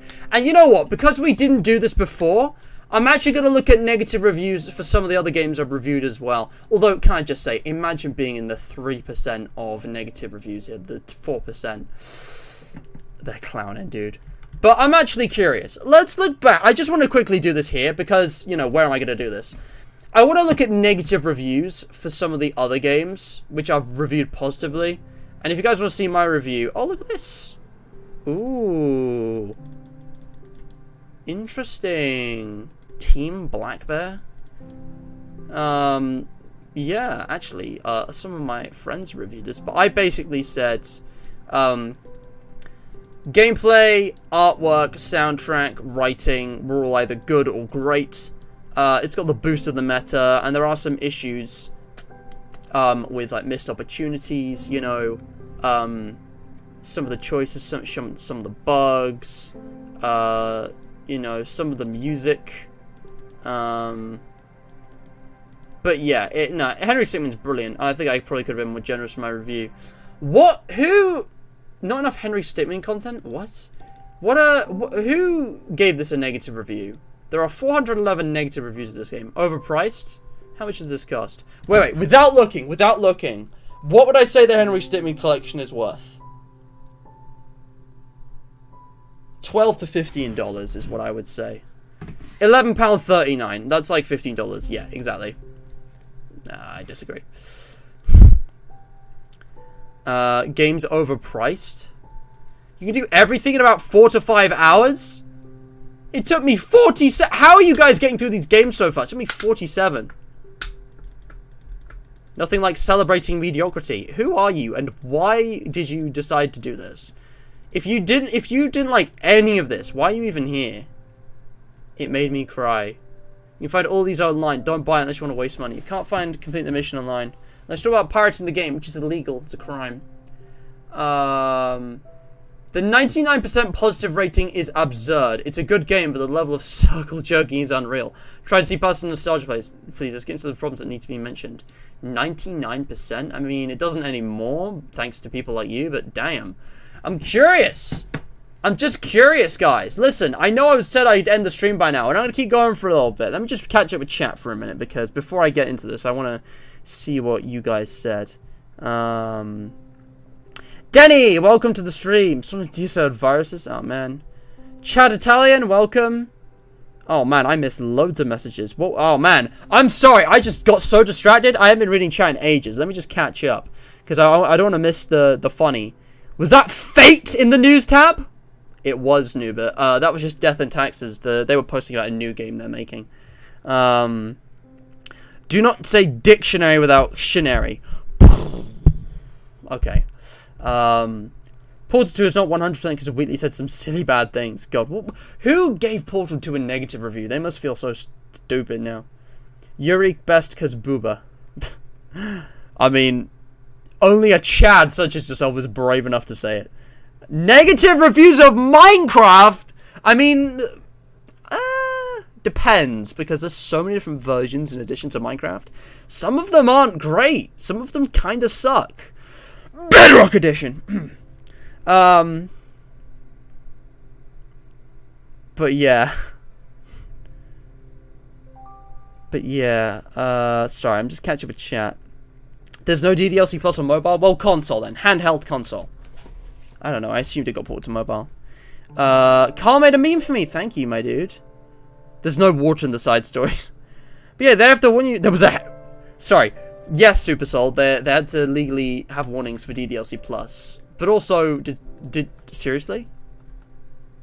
Psychological horror, anime, visual novel, cute. There's so many different... Oh my god, they were in a different order. And... dark humor, text-based, story-rich, gore, 2D... This is different. Where's psychological horror? Where's regular horror? I saw horror somewhere here. They've mixed it around. Did you say you saw... What? Why is that even a Steam tag? Why is that even a... No. I am not applying that tag to this. I'm not applying that tag to... How do I get rid of this? Shit! I've been baited! Nubit set me up to... Oh, I thought someone was going into my room. No, it's just the wind. Did you say that you saw the hentai tag on here? Deadass? I'm actually... Can I put tags on? Like, how does this work? I've never done this before. If I just add the plus, it's like, oh, I've tagged it.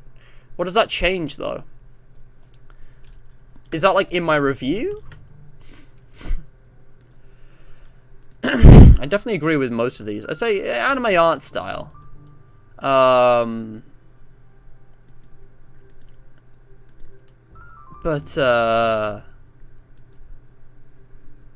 Interesting.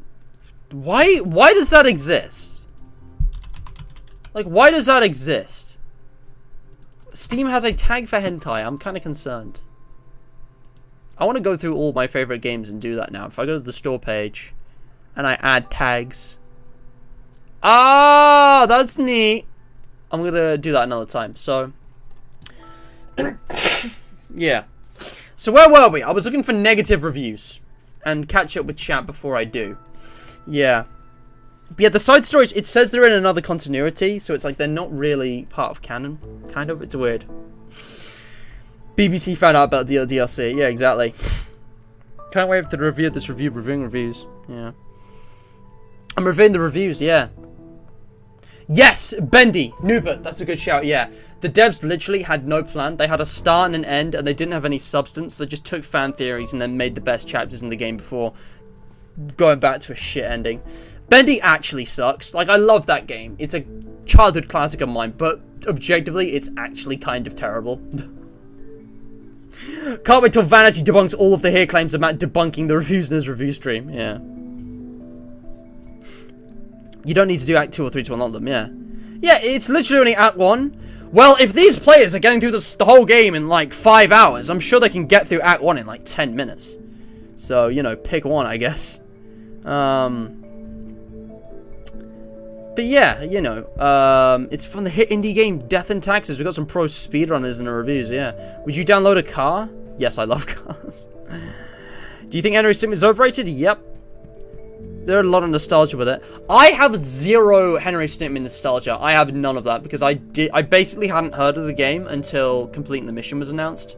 When that was announced and the trailer released, that's when I first heard about it, and that's when I first played it. I never played the originals.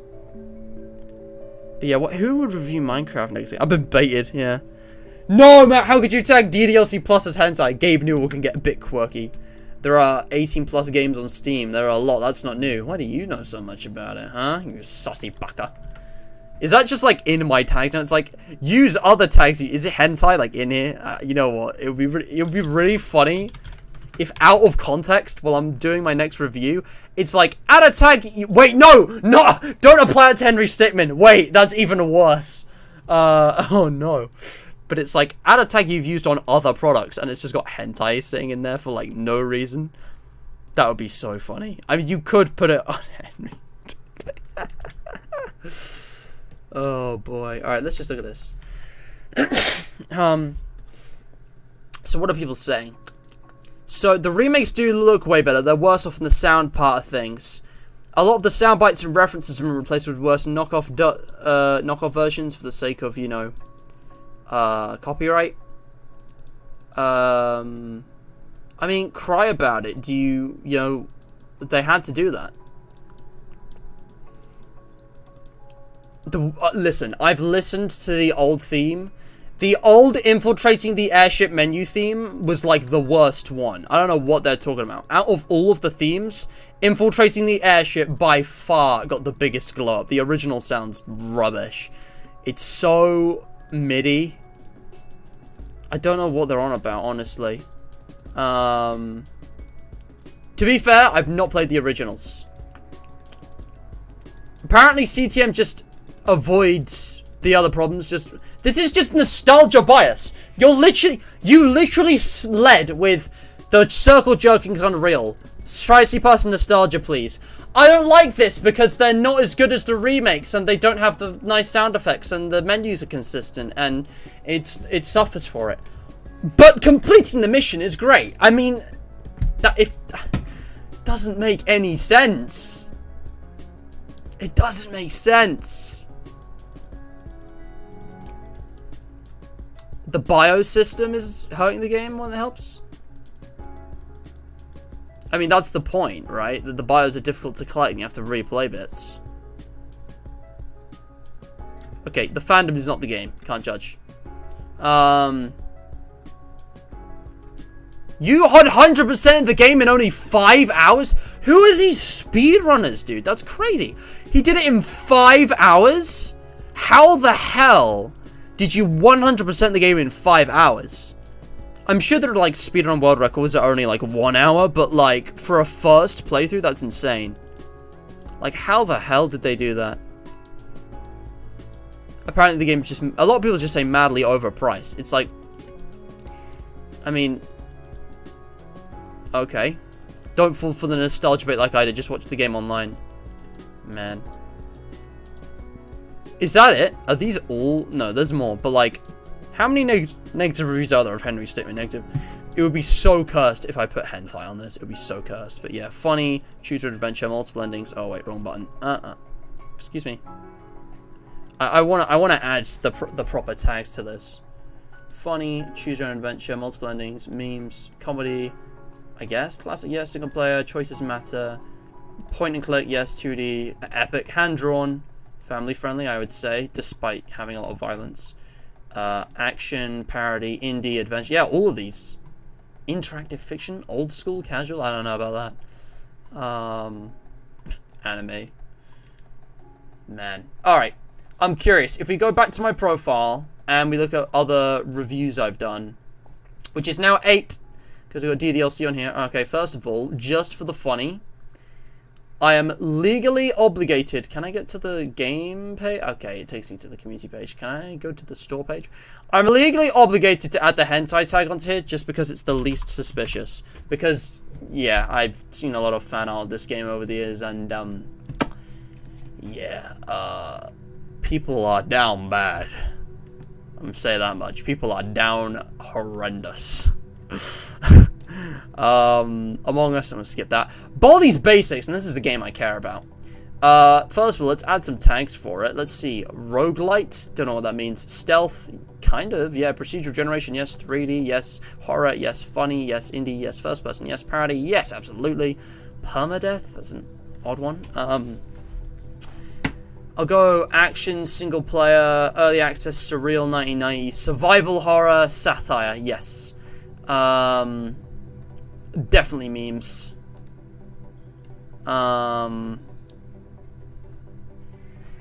That's probably it. Sorry I did a review of this.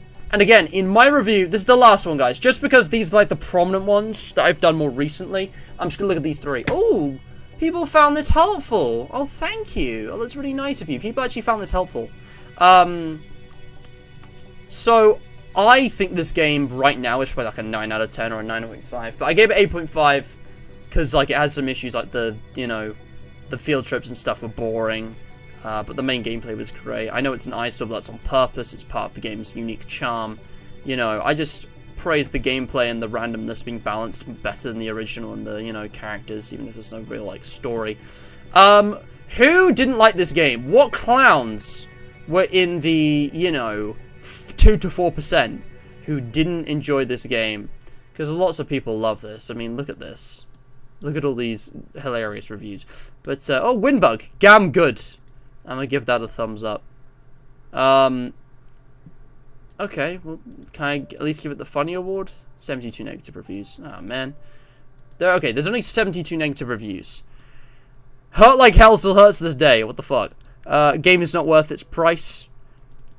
I played for only 26 minutes, got over halfway done with the game. I know it's early access, but I know that he'll be raising the price later in development. You don't understand. The updates are not slight, and also, is he gonna raise the price? I mean, I guess. But, right now, I think it would be worth 15. I think right now it's worth 12. I would think $15 would be fair for the full release, maybe 20, depending on how much is expanded. Apparently, it's just lacking content. Wait for full release before buying this. Well, if you say so, but if it is going to increase in price, then you get the full thing for cheap if you just wait. You know, a little patience goes a long way. I guess it is a bit overpriced, but it depends on when they bought it, you know? There have been a lot of updates since my review that have made it well worth the price, and it's still updating. There is still a long way to go, so... And also, yeah, don't worry, the RNG has been toned down significantly. Again, I don't know when these were made. Oh, no, I can see. Okay. Okay, these are actually all older, so they probably have more valid criticisms of the game's balancing. A lot of it is just, like, not worth the price, though. Like, there really isn't any criticism leveled at Baldies. I think I could think of some fairly good criticisms. You know what? Even though I didn't do streams on this, I'm gonna have a quick look at my Secret Lab thing. First of all, my own review, which one person found helpful, so thank you. This game's like a 10 out of 10 in my opinion, honestly. Like, I know this is... Ooh! There's actually a lot of negative reviews of this. Also, Impy said, play Dr. Therapist attack at me. Heretic literally gave it 10 out of 10. I will say, obviously, this won't run on lower devices, but, like, I think in its current state, it's actually a masterpiece, and possibly a 10 out of 10. But there's more negative reviews in recent times, rather than all time, which is strange, because the latest updates have made the game, like, really good. So, actually, I'm curious, because I really struggle to criticize Secret Lab, because the only issues I can think with it are just such nitpicks or things that, you know, the game hasn't done. They don't really, like, ruin it in any way. Bruh. Okay, a lot of the positive ones are just saying random things. I'm expecting a lot of random trolley kind of crap in the negative ones as well. Yeah, look at this. But yeah, that combo is broken, but I'm not sure how that couldn't be broken, you know, based on what they are. This person's just crying over not being good at the game. That's just how the game goes, pal. The lack of optimization. True. Again, it's still a work in progress. Optimization was a big issue post-Scopophobia. But when Parabellum came out, it's clearly been optimized more. Or maybe I've just got a better computer. But, you know, you're not going to be facing your laptop. RNG is terrible. I disagree. I was playing Secret Lab last night, and I spawned as an SCP 3 times in a row. It's just luck. It's sometimes you have good luck, sometimes you... Bruh! Remove children and add... There are no children in this game! And nor is there sex. What are you on about? Lack of optimization is just because you're playing on a potato. If you want to play this game, you need like a proper... You need a proper, like, gaming computer. I'm sorry, that's just how it is. It's, you know, heavy duty. You know? Come on, give me some good criticism. Because I feel like there must be some good criticism. It made me rate it. What? This game made my wife leave me for another man. Here we go! This is good. So, Scopophobia. This is a Scopophobia review. Pretty good update. Not perfect, but one of the best, I think. People think he was overpowered. I think that's probably fair, honestly. I think Shy Guy is a bit overpowered. I feel like the requirements for triggering him are, like, just too much. The thing is, though, he has been nerfed. They've nerfed his health twice. And even when he's enraged, an MTF team can take him out. I was playing a Shy Guy just last night, and I got murked by MTF because the nuke was going off. There was no time to stop it. So I went out to surface, full rage. I thought, I'll have so much additional HP, they won't have a chance. They took me down before I could get most of them. Also, like, you have to be quite accurate playing as 096. Like, unless you're doing the charge thing, which, you know, you can only do every so often. You have to be really accurate with your swings, otherwise you literally just miss people. I've been duped so many times as Shy Guy. So I would say that he's been improved since then. You don't like spawn tickets, but you do like stamina. That's odd. Everyone doesn't like stamina. It's like adding the hunger bar in Minecraft. I feel like that was necessary. Spawn tickets was a great idea because it's a lot fairer now. 049 needs an update, I will be honest. And maybe 939. The amnesia thing was neat, though.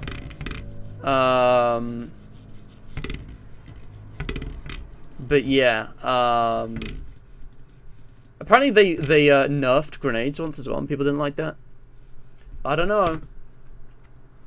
But yeah, no, that's fair, actually. Shy Guy was so overpowered on full release. They fixed him by the time Parabellum came around, but Oh, he was just so overpowered, it was completely unfair. What's this about? Are there any recent ones? Because I'm curious. This was December 2021. Ooh, this was recent. This is post-Parabellum. This is what I want to see. So, Northwood kept buffing and reworking the SCPs to more powerful on their own. This, however, completely disrupted the balance SCPs are supposed to have. Each one used to have a straightforward gimmick. It required teamwork for SCPs to emerge victorious. But the introduction of HS... Hume Shield, an immersive regenerative health pool that must first be penetrated against the SCP's vital health. These barriers are so large that it is almost futile to attempt to shoot an SCP, since after emptying 3 magazines right in their faces is not sufficient to penetrate this SHS. Okay, so first of all, SCPs are supposed to be OP. Humans have to work as a team to take one down. Secondly, if you use, I think it's like penetrating bullets, there's like different types of bullets and guns now. And certain ones are better for SCPs and humans. It's very nuanced. I don't fully understand it myself. But as someone who has been killed multiple times as 939 by this exact thing, by one guy, I think it's balanced. I think 173 having a massive Hume shield actually is a perfect fit. They're literally made of rock, and when a load of MTF are observing them, like, they're basically trapped because they cannot run away. 9096 was nerfed a bit from Scopophobia. Plague Doctor and Old Man don't have health shields. I don't know. I think it's balanced. I think it... Because I played so much of this game. Like, there are issues with previous updates, and even the current one, I'm sure, that I just didn't notice until afterwards, just because, like, you know, they're obscure. If anything, playing as an SCP is much harder than playing as a human, I think, because, you know, one SCP is worth a lot of humans. Humans, you die all the time. But as an SCP... if you die, that's a big impact on the whole team, especially as one of the stronger ones. And as a human, you need to play cunningly and intelligently to avoid SCPs, because each one has their own gimmicks. I'd say Shy Guy and Sculpture together are OP, but, you know, you can evade them both with elevators. You know, you could try and juke Shy Guy, unless, again, computer seals you in a dark room and you don't have a flashlight. 173 is pretty easy to avoid as MTF. Again, if you're on your own, you're already at a disadvantage just in every way. But if you're in a group, and I mean, I'm talking about MTF, obviously then there's, you know, Class D and Sciences at the start of the game, but again, there's always a way. It's a fair game. If you know the good hiding spots, you can just lay low, you know? If you know, good strategies, or, you know, you've just honed your skills for evading, like bee-hopping around, you know, it's a very skill-based game, and I will say it is unforgiving to newer players, and I myself have lost far more than I've won in Secret Lab, but I still play it because it's just so much fun, and the updates improve every time. But, like, even when Shy Guy's fully enranged, if you just keep firing, he will go down. You know, Parabellum buffed up all of the human guns, all of them. So basically, SCP's got buffed, and now human guns have been buffed. So, you know, I don't know. You think it's fundamentally broken? The fundamental balance has been broken. It's a pain to play as a human. I mean, that's fair enough. That's actually fair enough. I'm giving that a thumbs up. I think that's completely fair. I disagree, but I think it's pretty based. Maybe I'm just not good at the game. Maybe they're just not good at the game. It's a difficult game. Dev stream and Discord moderators. They're unbelievably rude and quick to defend the game when someone does something as simple as submit a bug report. I mean, I don't know about that. I've not experienced that, so I can't say. That's fair. Apparently creators and admins have been assholes. I don't know much about that. I thought Northwood was cool, but I don't know them personally. Maybe they are.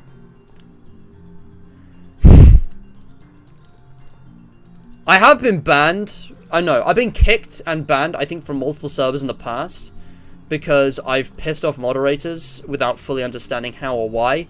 But there is an info tab. Maybe it's not the most obvious, but, like, the rules are displayed for you. And, you know, Steam's terms of service, a lot of it is just common sense. Just treat people with respect, you know?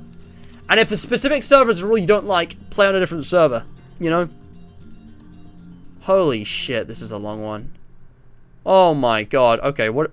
I just want to know what the, like, summary of their argument was. So, a lot of people didn't like Scopophobia. It's bizarre to me. I knew Shy Guy was OP, but I thought it was pretty awesome otherwise.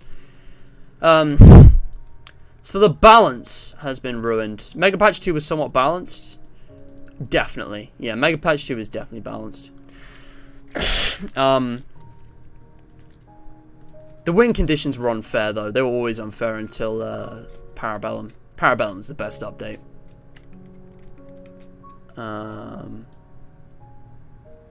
There's so much here. So they basically just think it's unbalanced and that stamina is unfair, which is wrong.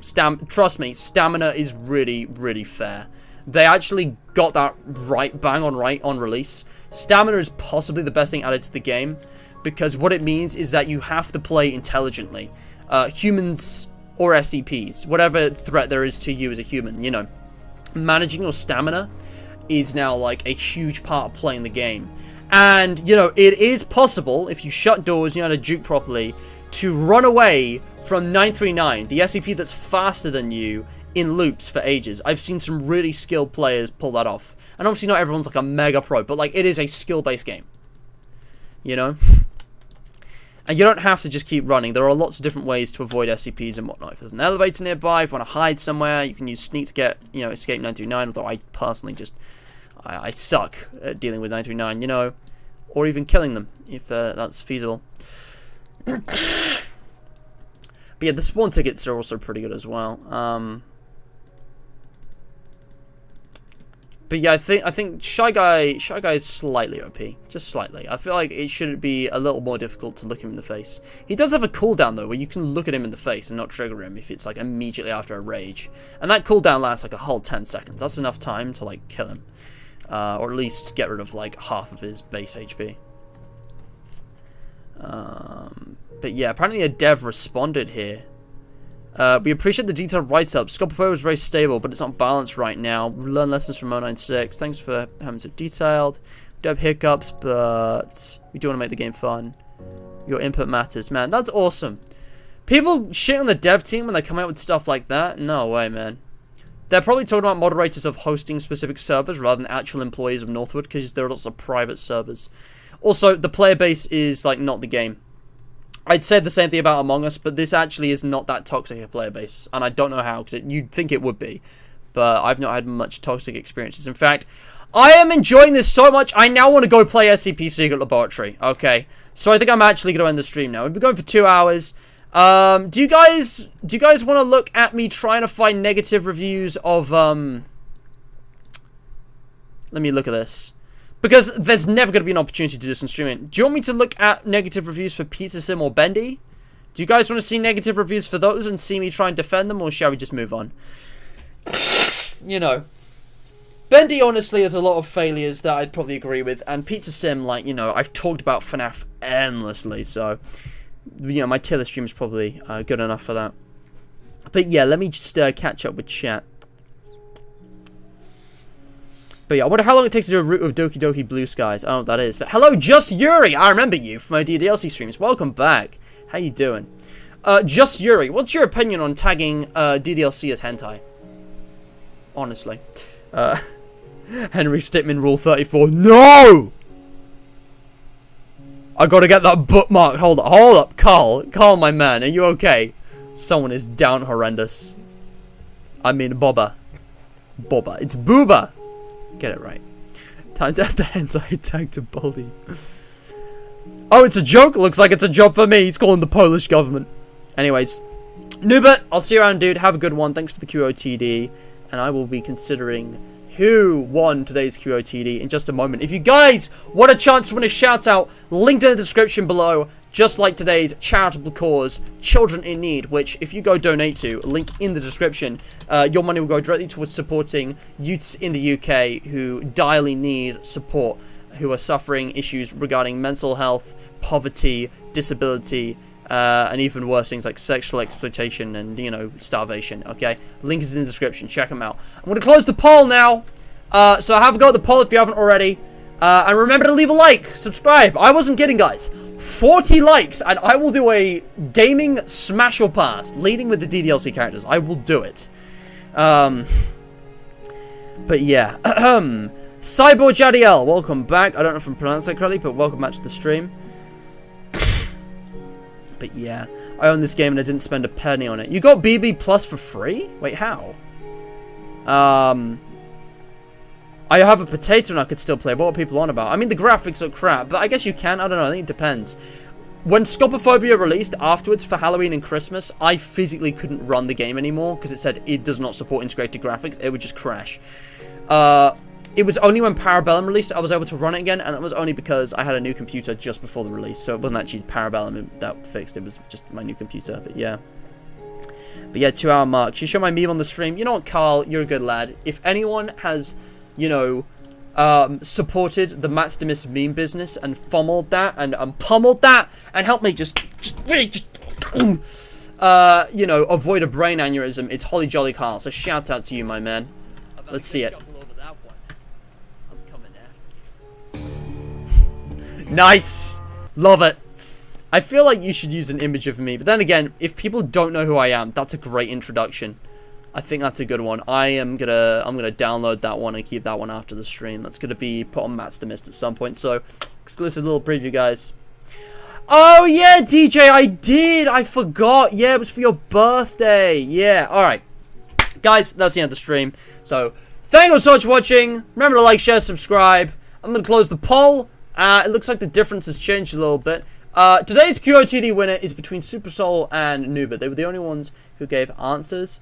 And it's kind of hard to pick. They both gave pretty solid answers. I'm going to have to say...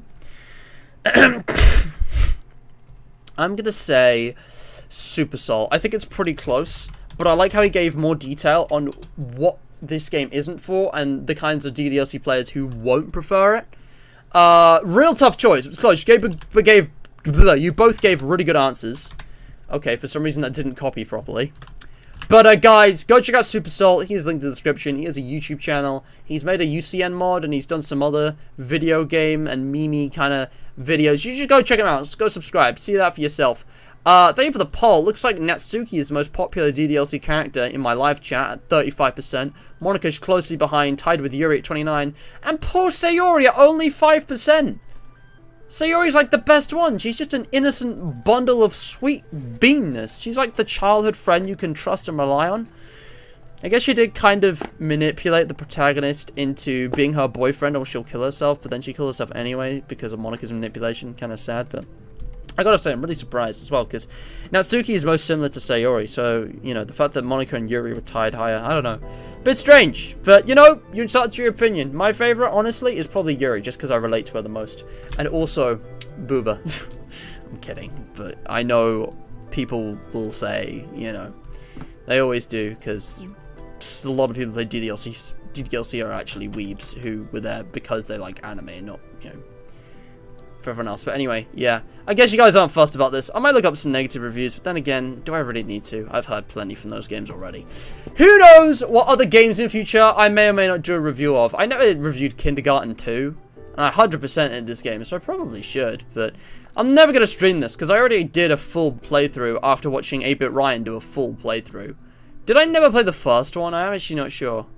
But, you know, this game is... Oh, man. I don't know.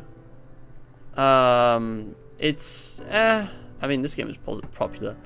But, yeah, you know, there's plenty of games out there. And I'm sure I'll be back with a review at some point on one other game. You know, maybe I could do an in-depth review of... Where is it? I could do, like, Iron Lung. That'd be a great one. Or Spooky's Jump Scare Mansion, maybe Star Wars Battlefront. Maybe I could do Fall Guys, never did an in-depth review of this yet. Death in Taxes might be good. We will see. But for now, that is all, guys. So thank you so much for watching. Like, share, subscribe. And as always, I mean, my bottle's empty, so stay hydrated. And before I go, there may or may not be an announcement coming up soon. There's an event happening on the Hydration Nation right now, but there's about to be 2, because in exactly 7 days, well, check my community tab in about an hour. I'm sure you'll see it. Get the ping roll on the Hydration Nation, alright? You won't miss it that way. I'm just making sure that there's nothing I need to say that hasn't been said already. I think we're good. I think I've said everything I wanted to. Yeah. If I've forgotten something, I'll type it up. Thank you all so much for watching, and stay hydrated.